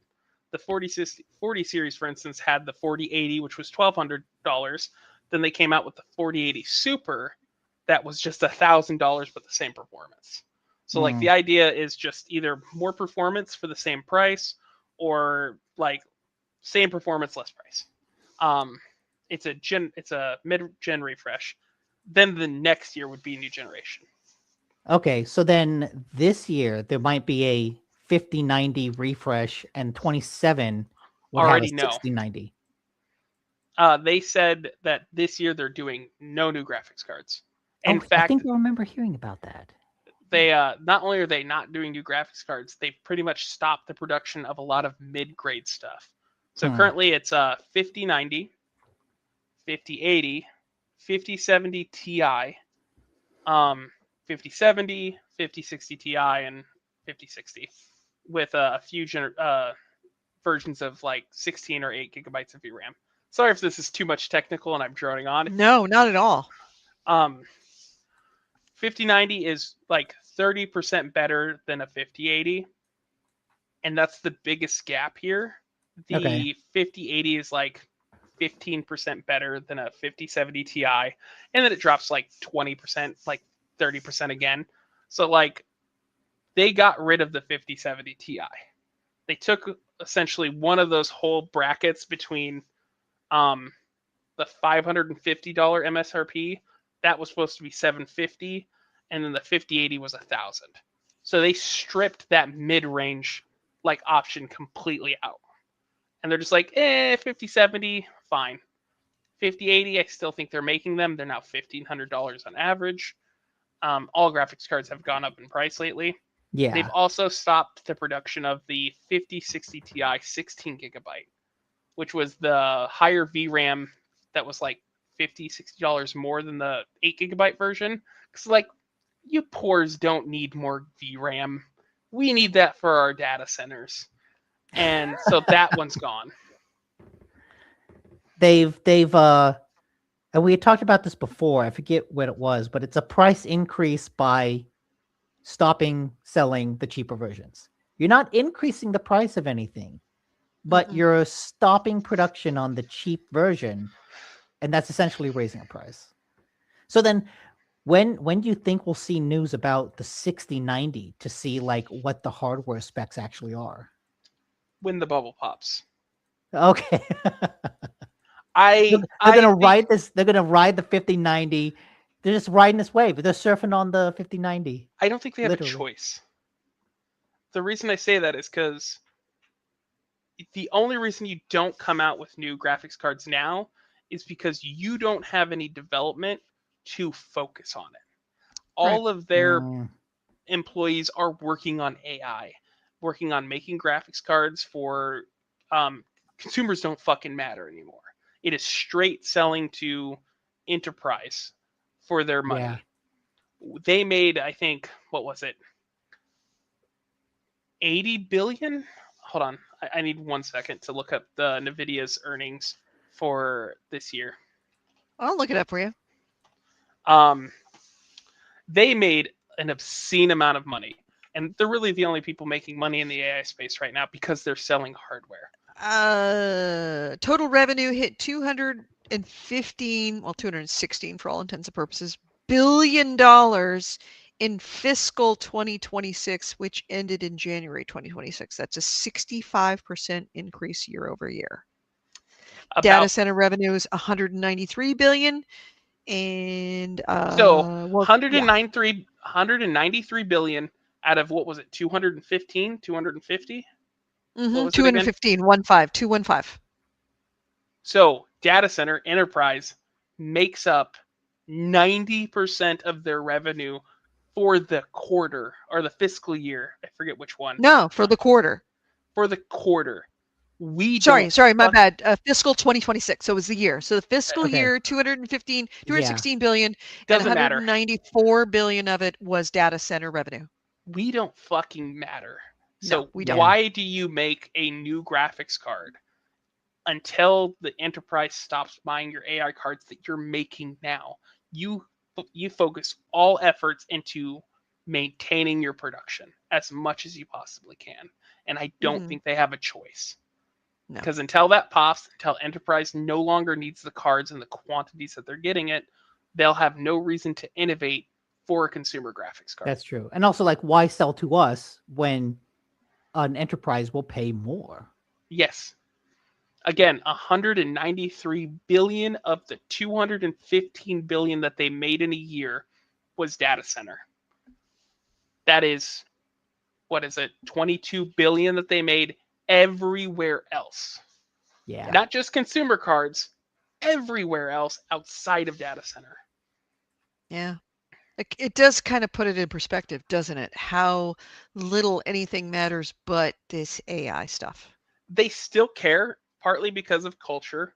They want to be known as the computer graphics cards people, but also because I think Huang stays up at night sweating for whenever the foot drops. And he wants to be able to come back and be like, hey, everyone, we made the 6090. It's $1,000 and it'll give you better performance than a 5090. Come buy it.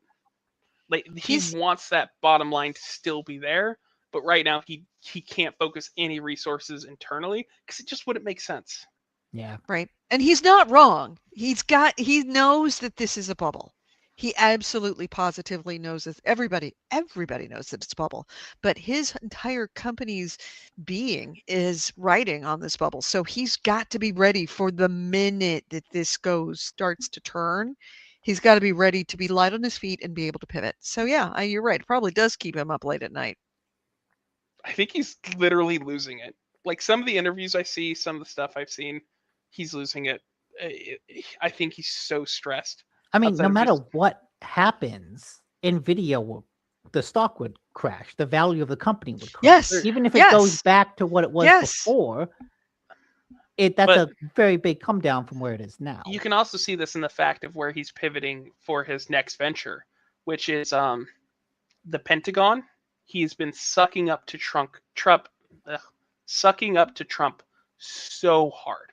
Every time he's in front of the camera, he's like, he's the smartest man. He knows what he's doing. And he's doing it because he wants government contracts. Because if he can get in on the government side of things, things are slow to change. They order in bulk. And he will be secure for at least a couple more years. And on top of that, he's also been working with, I want to say, Peloton, which is it's a AI surveillance company, essentially. Palantir, not Peloton. Oh, yeah, Palantir. Yeah. Okay, yes, yeah. I'm terrible with names. Yeah. Peloton is the exercise bike. Yeah, Peter Thiel's company. Yes, and he's been getting in with them to try to essentially find alternative sources of sales once the enterprise stuff kind of dries up. Makes sense. Yeah, you sell all the AI to the surveillance company. Yep, or the government, and they got contracts for it now. Yeah, he's not a fool. He knows that the opportunity is had, that he's making hay while the sun shines. Unlike many people, knowing that this one day it's going to rain, and what's your rainy day plan?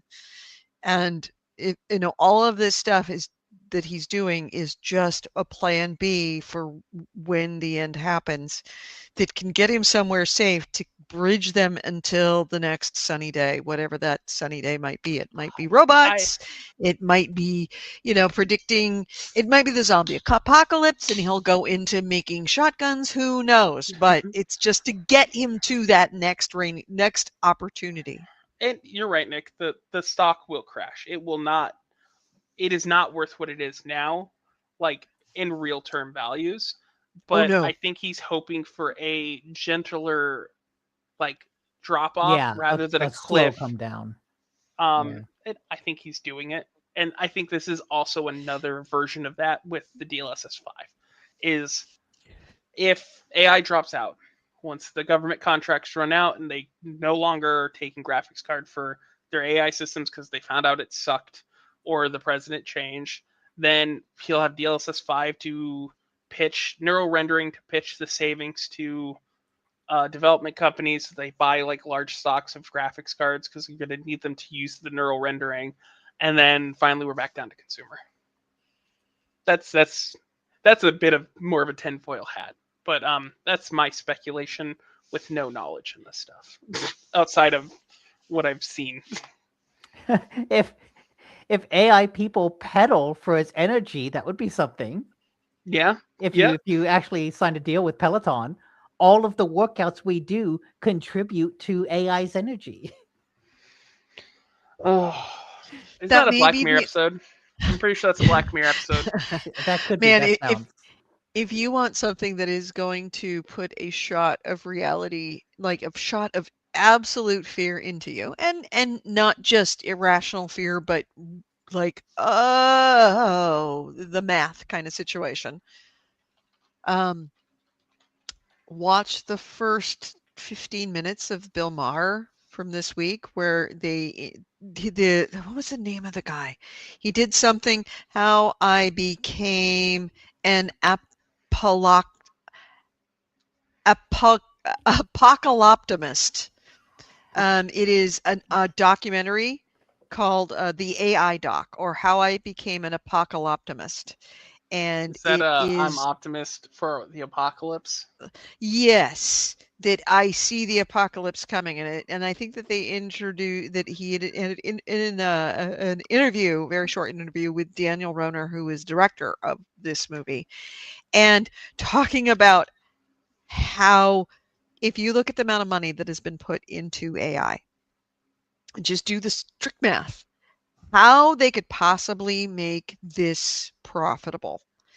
They can't unless they eliminate if you try to sell it to, like all the obvious things, government. Okay, well, that's not enough money to cover the cost. Okay, sell it to game companies. That's not enough money with that still to not pay off the cost. The only way to make this work is to eliminate the human being out of the job market. And that becomes the number one GDP, not human beings, but AI. And if that happens, then the government has if you're going to put money towards something, and the most amount of profit that you can make out of it is either like AI or humans, and then you can get more money, more bang for your buck out of AI, you are going to be putting it toward AI. You're going to be putting it towards that development. And really, it is a self-feedback loop into eliminating everything. And I think that they know, NVIDIA knows that that's where this is happening, and they're not the people that are shaping this policy. They're profiting off it for the moment, but they see what's coming. Well, even if the general population doesn't quite yet figure out what's coming. the only company actually profiting from the AI boom. It's because they sell the shovels. Like it's been brought they up. sell the shovels.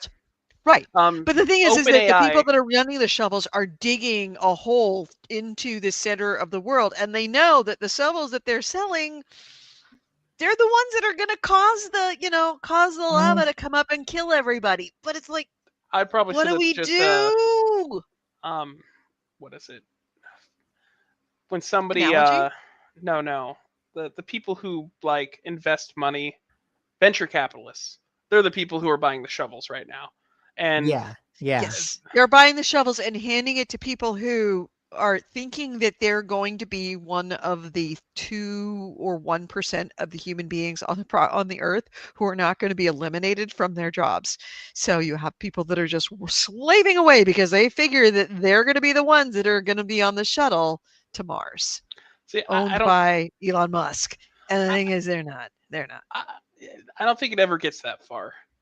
AI doesn't function well enough to eliminate jobs in the way that it does. It all comes down to economics. Ask yourself, how can AI possibly be profitable given how much money has been invested into this?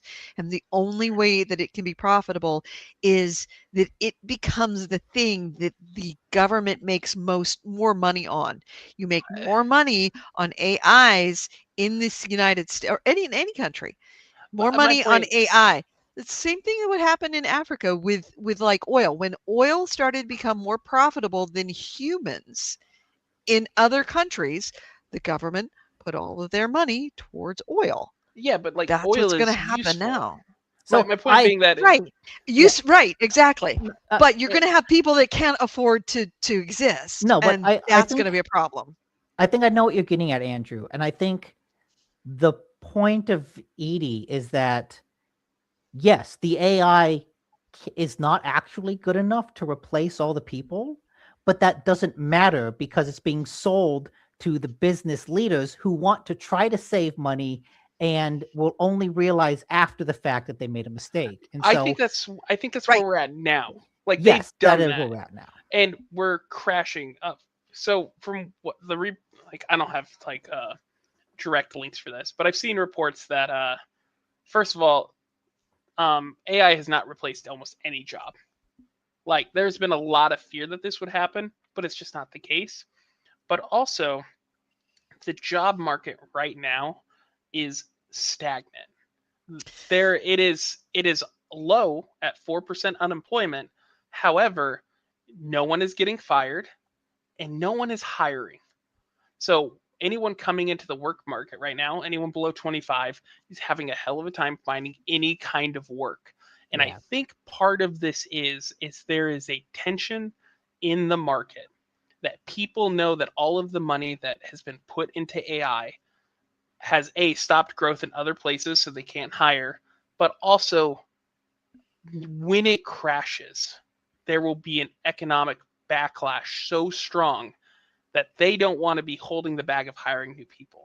So we are having a stagnation in the job market because everyone is afraid. Like everyone hired during COVID, everyone hired. There's a big boom in hiring. Everyone got laid off, and now people like, well, when we do have money because we're not spending on AI, we could hire more people, but we don't want to hire more people now because then we might have to fire them. We don't know, so let's just like do nothing. You might argue that the AI crash has already happened, if that's the case, because that means that there is a global recognition that it's going to crash. We just don't know when. I'd say the U.S. in particular, because I don't know about the other. U.S. Yes, but we know that it's going to crash. I think that is a universal, and arguably that means the crash has happened. We are in the early stages of it. It's the early stages of it. We all know it's right. Exactly. If you know the explosion is about to happen, whether it's 3 seconds from now or 5 seconds from now or an hour from now, then the explosion process has already begun. Oh, I would say that's true. I would say that it is crippled. It's breaking under its own weight right now.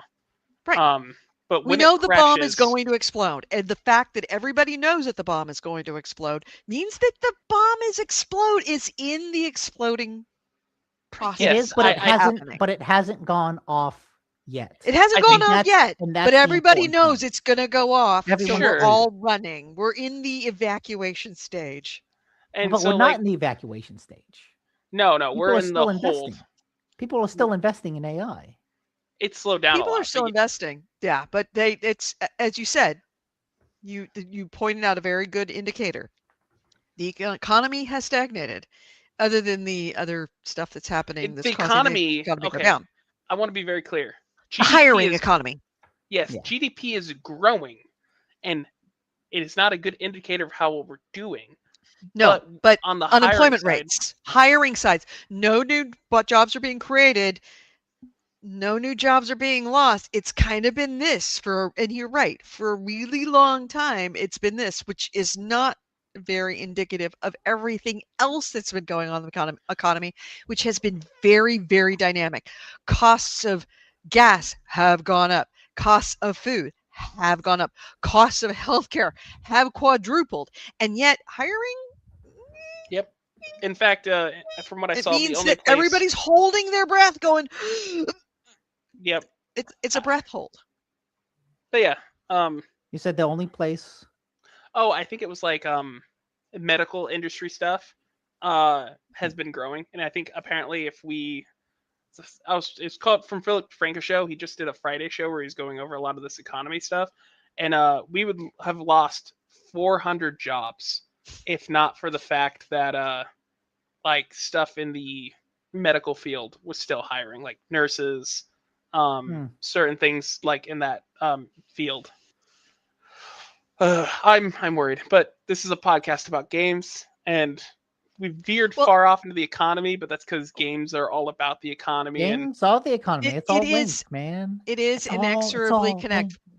When it's all connected down to AI and what's going on with AI and what's going on, and games are the forefront of how AI is being used and implemented. Arguably, this is the AI podcast when you start talking about what happened with Krafton. When AI, it is, yeah, isn't it? Isn't it? I just realized that this was like 90% AI talk. And well, it's interesting too, because both these stories kind of point out the limits of it, and it's the limits of the actual technology, but then that's different of the actual impact on our lives, which is outsized by that limit, and it's the way it's perceived in larger culture. The fact that someone relied on it and failed and now has to pay like $250 million. It's a very big public failure of AI. The backlash to DLSS 5 is like I said, even people that like AI were negative on this. Like, it's a universal backlash to the AI aesthetic, not the use of it, but like the it's a cultural hit to, like you're saying, a cultural hit to AI.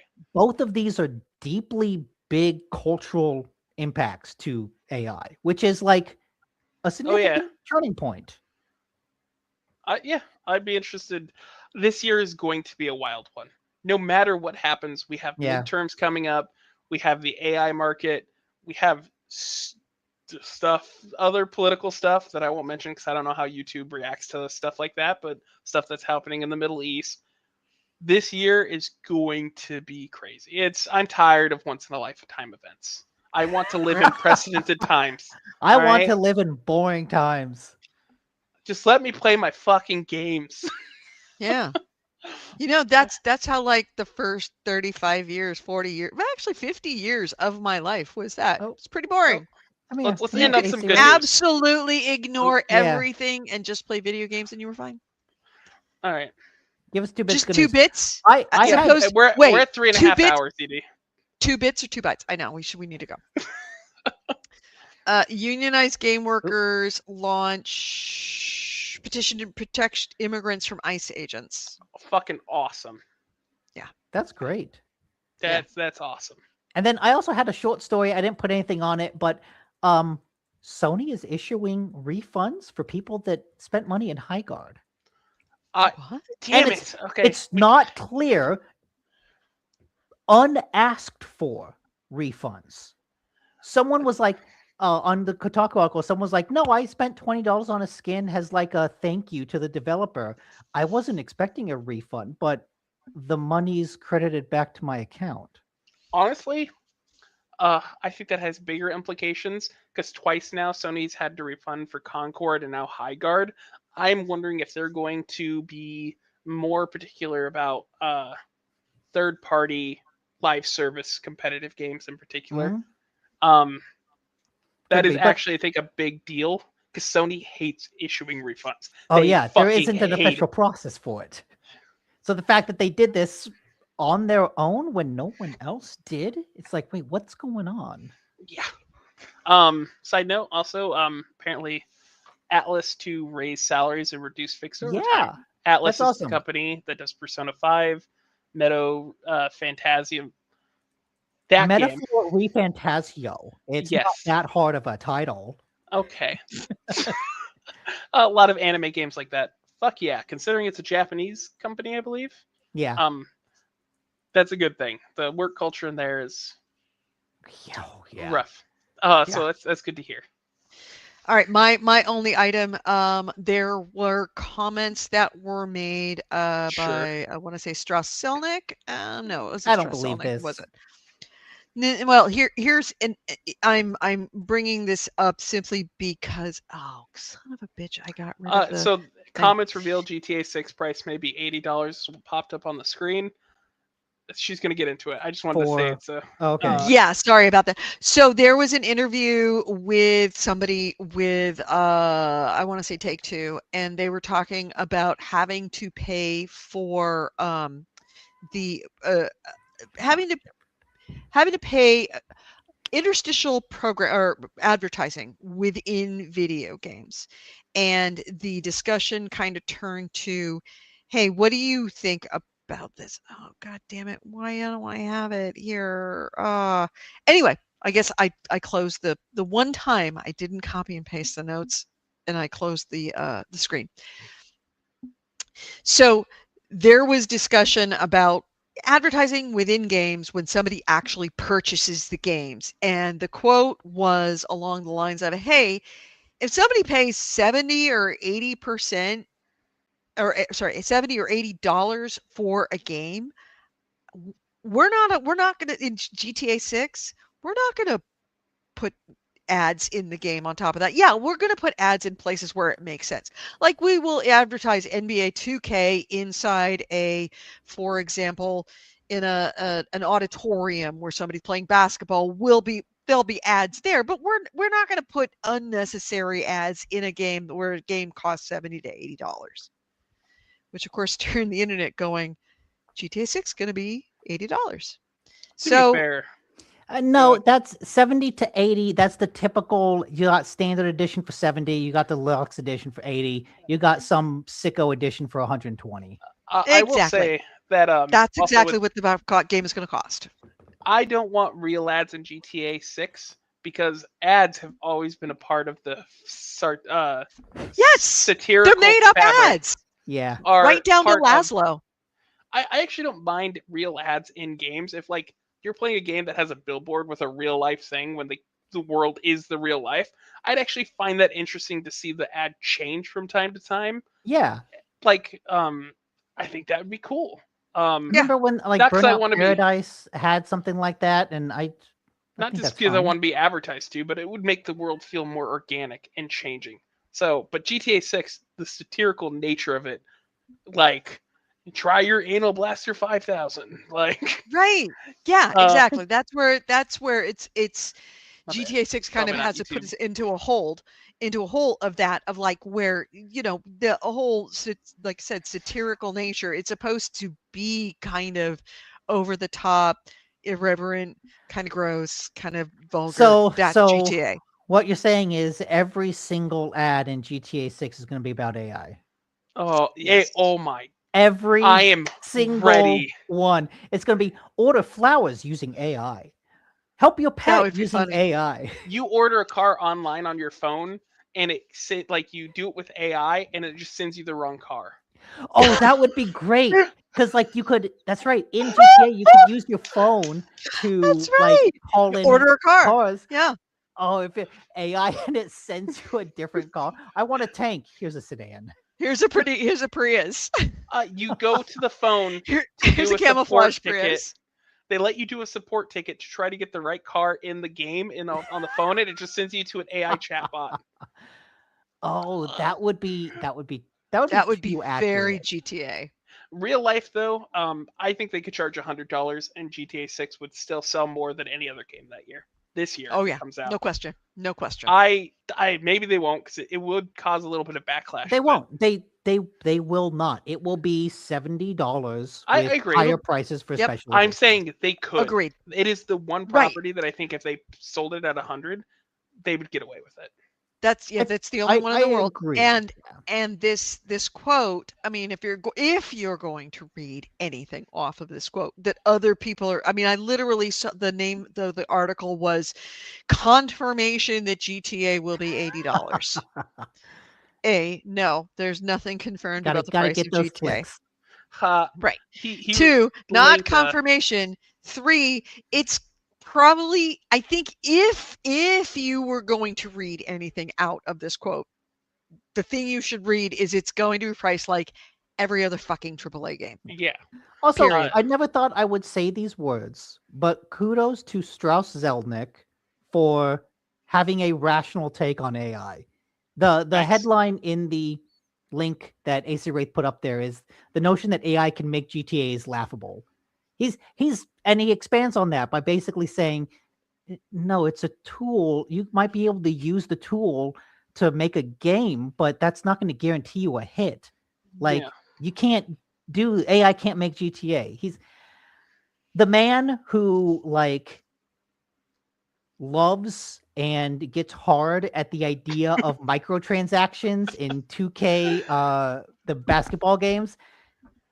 I gotta give him kudos for having a smart take on AI, for being rational about it. Didn't he say he wished he could sell games based on value per hour and not at a fixed price? Wasn't he the one who said that? Where he's like, GTA would be a $150 game compared to other AAA games. No, wasn't that Randy Pitchford?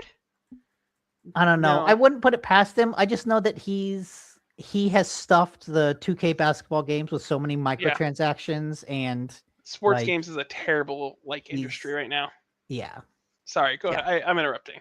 No, that's anyway. That was it. That was the only thing I had. Was that that was just take with a grain of salt anything you see about the price of GTA 6. The price of GTA 6 has not been confirmed. And if you were to read any confirmation out of anything that came out of that recent interview, it's that if it were going to be, it's going to be like every other game.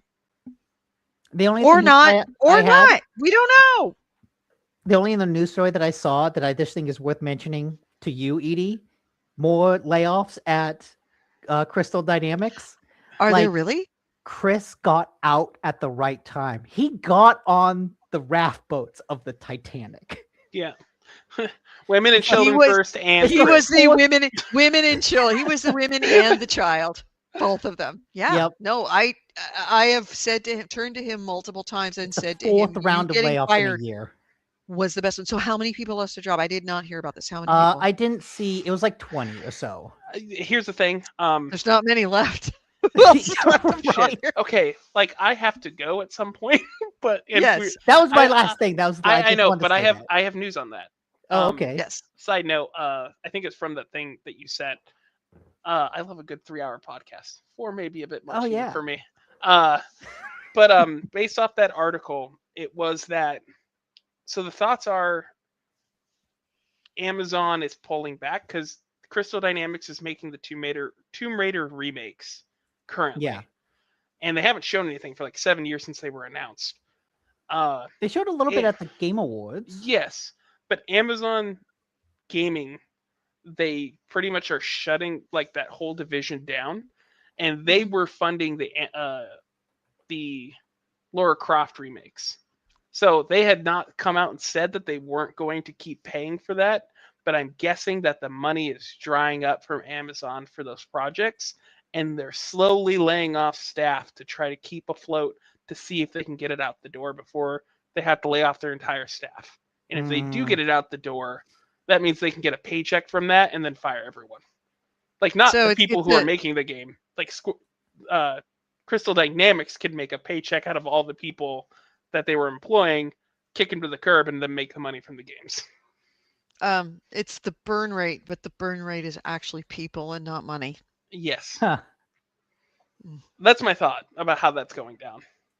Because I will pose that to the resident expert, and I will get back to you on his opinion of that. Okay.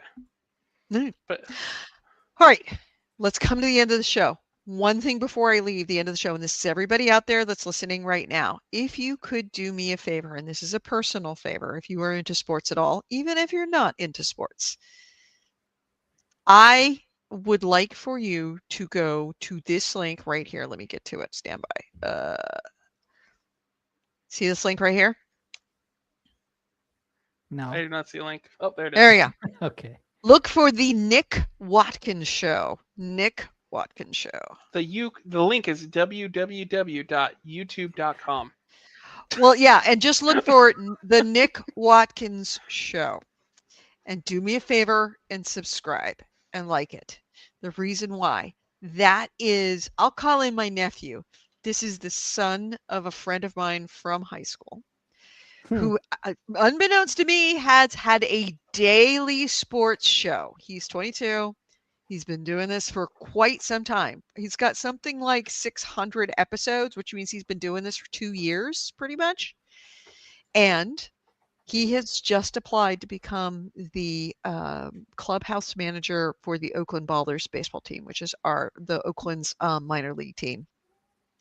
And I want to see if I can actually boost up his numbers so that when the Oakland Ballers sees the Nick Watkins Show, they can actually see that he has a lot of people that will follow him. So do me a favor. Go to the Nick Watkins Show and follow it. You can also follow him on Spotify and on Twitter. I'm not going to call it X. It's Twitter. Always will be Twitter. But just look up the Nick Watkins Show. If you feel like listening to it, listen to it. Okay. You have to do the whole thing, Nick Watkins Show, because there's a Nick Wilkins with like 7 million viewers or subscribers that keeps popping up. If you just type in Nick Watkins, it does not pop up. Yeah, you need to do Nick Watkins Show. Actually, I should be absolutely clear. It is the Nick Watkins Show.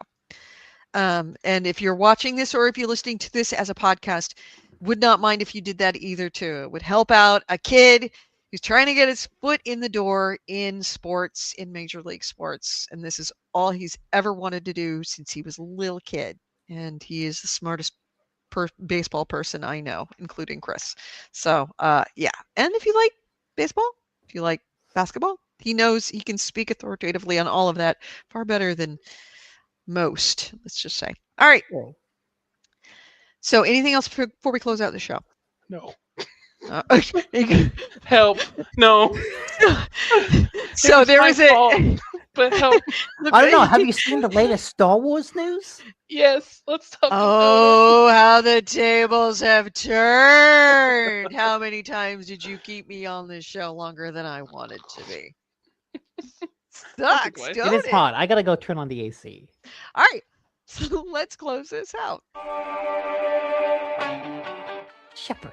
You've been listening to GameHounds episode 813. We did record this on Sunday, February 22nd, 2026. I've been Edie Sellers. With me has been Nick DiNicola and Andrew Gracia Chaos Smith. Ways to get a hold of us. GameHounds.net is our website. GameHounds@gmail.com is our email. We record this show live every Sunday at noon Pacific, 3 p.m. Eastern. If you would love to join us, we would love to have you come join us live. If you are listening to us as a podcast, or if you're listening to us live and you couldn't do it possibly next week, go ahead and listen to us as a podcast. We do release this as a podcast on Apple Podcasts, on iTunes Podcasts. Please find us, like us, and if you listen to us there, please leave us some feedback. Very much helps us, helps other listeners, and more importantly, helps the algorithm find us so we can be recommended to others. So take a moment and do that. We would be deeply appreciative. other things that you could do to make us deeply appreciative. We are 100% podcast funded. No, we do not accept corporate sponsorship because I don't know that they'd even want us if they could have us. But if you want to spend $1 a month to help us offset the cost of some of the subscriptions that we need in order to do this show, patreon.com/GameHounds. Please, please, please go over there. That's all we ask. $1 a month, 25 cents a show, more or less. Actually, just less. It's 25 cents a show or less. And we would very much appreciate if you could do that. Another way to actually help our show, or to help yourself if you want to connect with us after the fact, during the week, whenever, find out when we have updates or when we're going to be live streaming, go to our Discord. Our Discord channel information will be on the screen if Nick can support me on this and put the Discord information on the screen right now. Now, if you are listening as a podcast or going to anywhere on any of the live shows, our Discord information should be in the description if it's not there on the screen. You had it. You were good. Leave it there. Nick, just leave it. Jesus, effing Christ, let's leave it. All right. This is what I have to do with. Surrounded by amateurs. Have a great week, everyone. We will talk to you next week. And remember, we will not have a show on the 14th. We may not have a show next week either. We will talk about that. It will be information in the Discord. We went from there might be no show this week to this is the longest show we've had. Exactly. Have a great week, everyone. Bye, Nick. Bye, Cass. Oh. Thank you. Bye. Bye. Bye. Thanks for being on the show. Bye. By Andrew. I use your real name because I care. You can't shut me up. I will talk forever. Never. Just shut up. Freedom of speech. Freedom. Freedom. Bye. Freedom. Make it shitty. Make it shitty. All right. Chaos. So they're it's like in Arizona, it's like super, super, super, super hot right now. And they're playing spring training, and they have the AI like the AI umpire that a pitcher or a batter can actually call and say, hey, I want that reviewed. And the AI will look to see if it was a strike or a ball. Uh-huh. So Giants were playing yesterday, and it's something like 2 billion degrees, and it's a very, very long game, and it's the last out of the game, and the guy has 2 strikes on him, and a pitch is thrown, and the umpire calls it a ball, right? Umpire calls it a ball, and the pitcher kind of motions that he wants it reviewed by the AI to see if it might have been a strike, and the umpire his mic was still hot, and his umpire's going, please be a strike. Please be a strike. Please be a strike. He'd called it a ball accurately. It turns out that because of the fact that it was a bajillion degrees and he wanted the game to end, you could hear him go, please be a ball, please. Or please be a strike. Please be a strike. Please be a strike. Please be a strike. Yeah. I was playing into it. Yeah. Yeah. That's pretty much it. It's a say please be a strike kind of moment. All right. We'll talk to you later.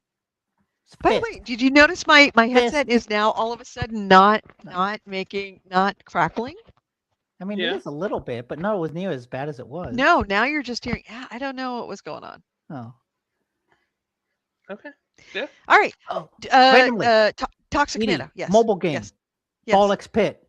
Get it. Thank us later. Yes. Okay. Bollocks Pit is it? Toxic Commando? Yeah. I have to go. Unfortunately. To go where? I had plans for today that I'm deeply behind on now. I know. I'm terrible. I'm a terrible person. I will not be on the podcast again. I am being fired. So.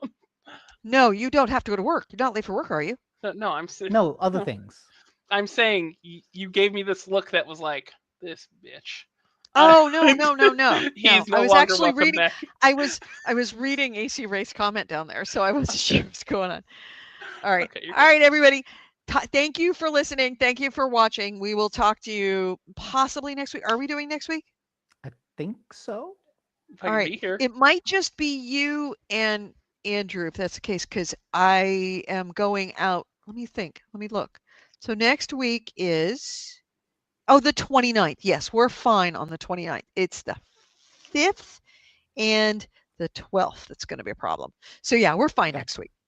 Okay. Yeah, the 5th and the 12th is because next week is Easter. Anybody have a problem with that? No. No. All right, cool. Happy Easter. Everyone, see you next week. Bye. Bye.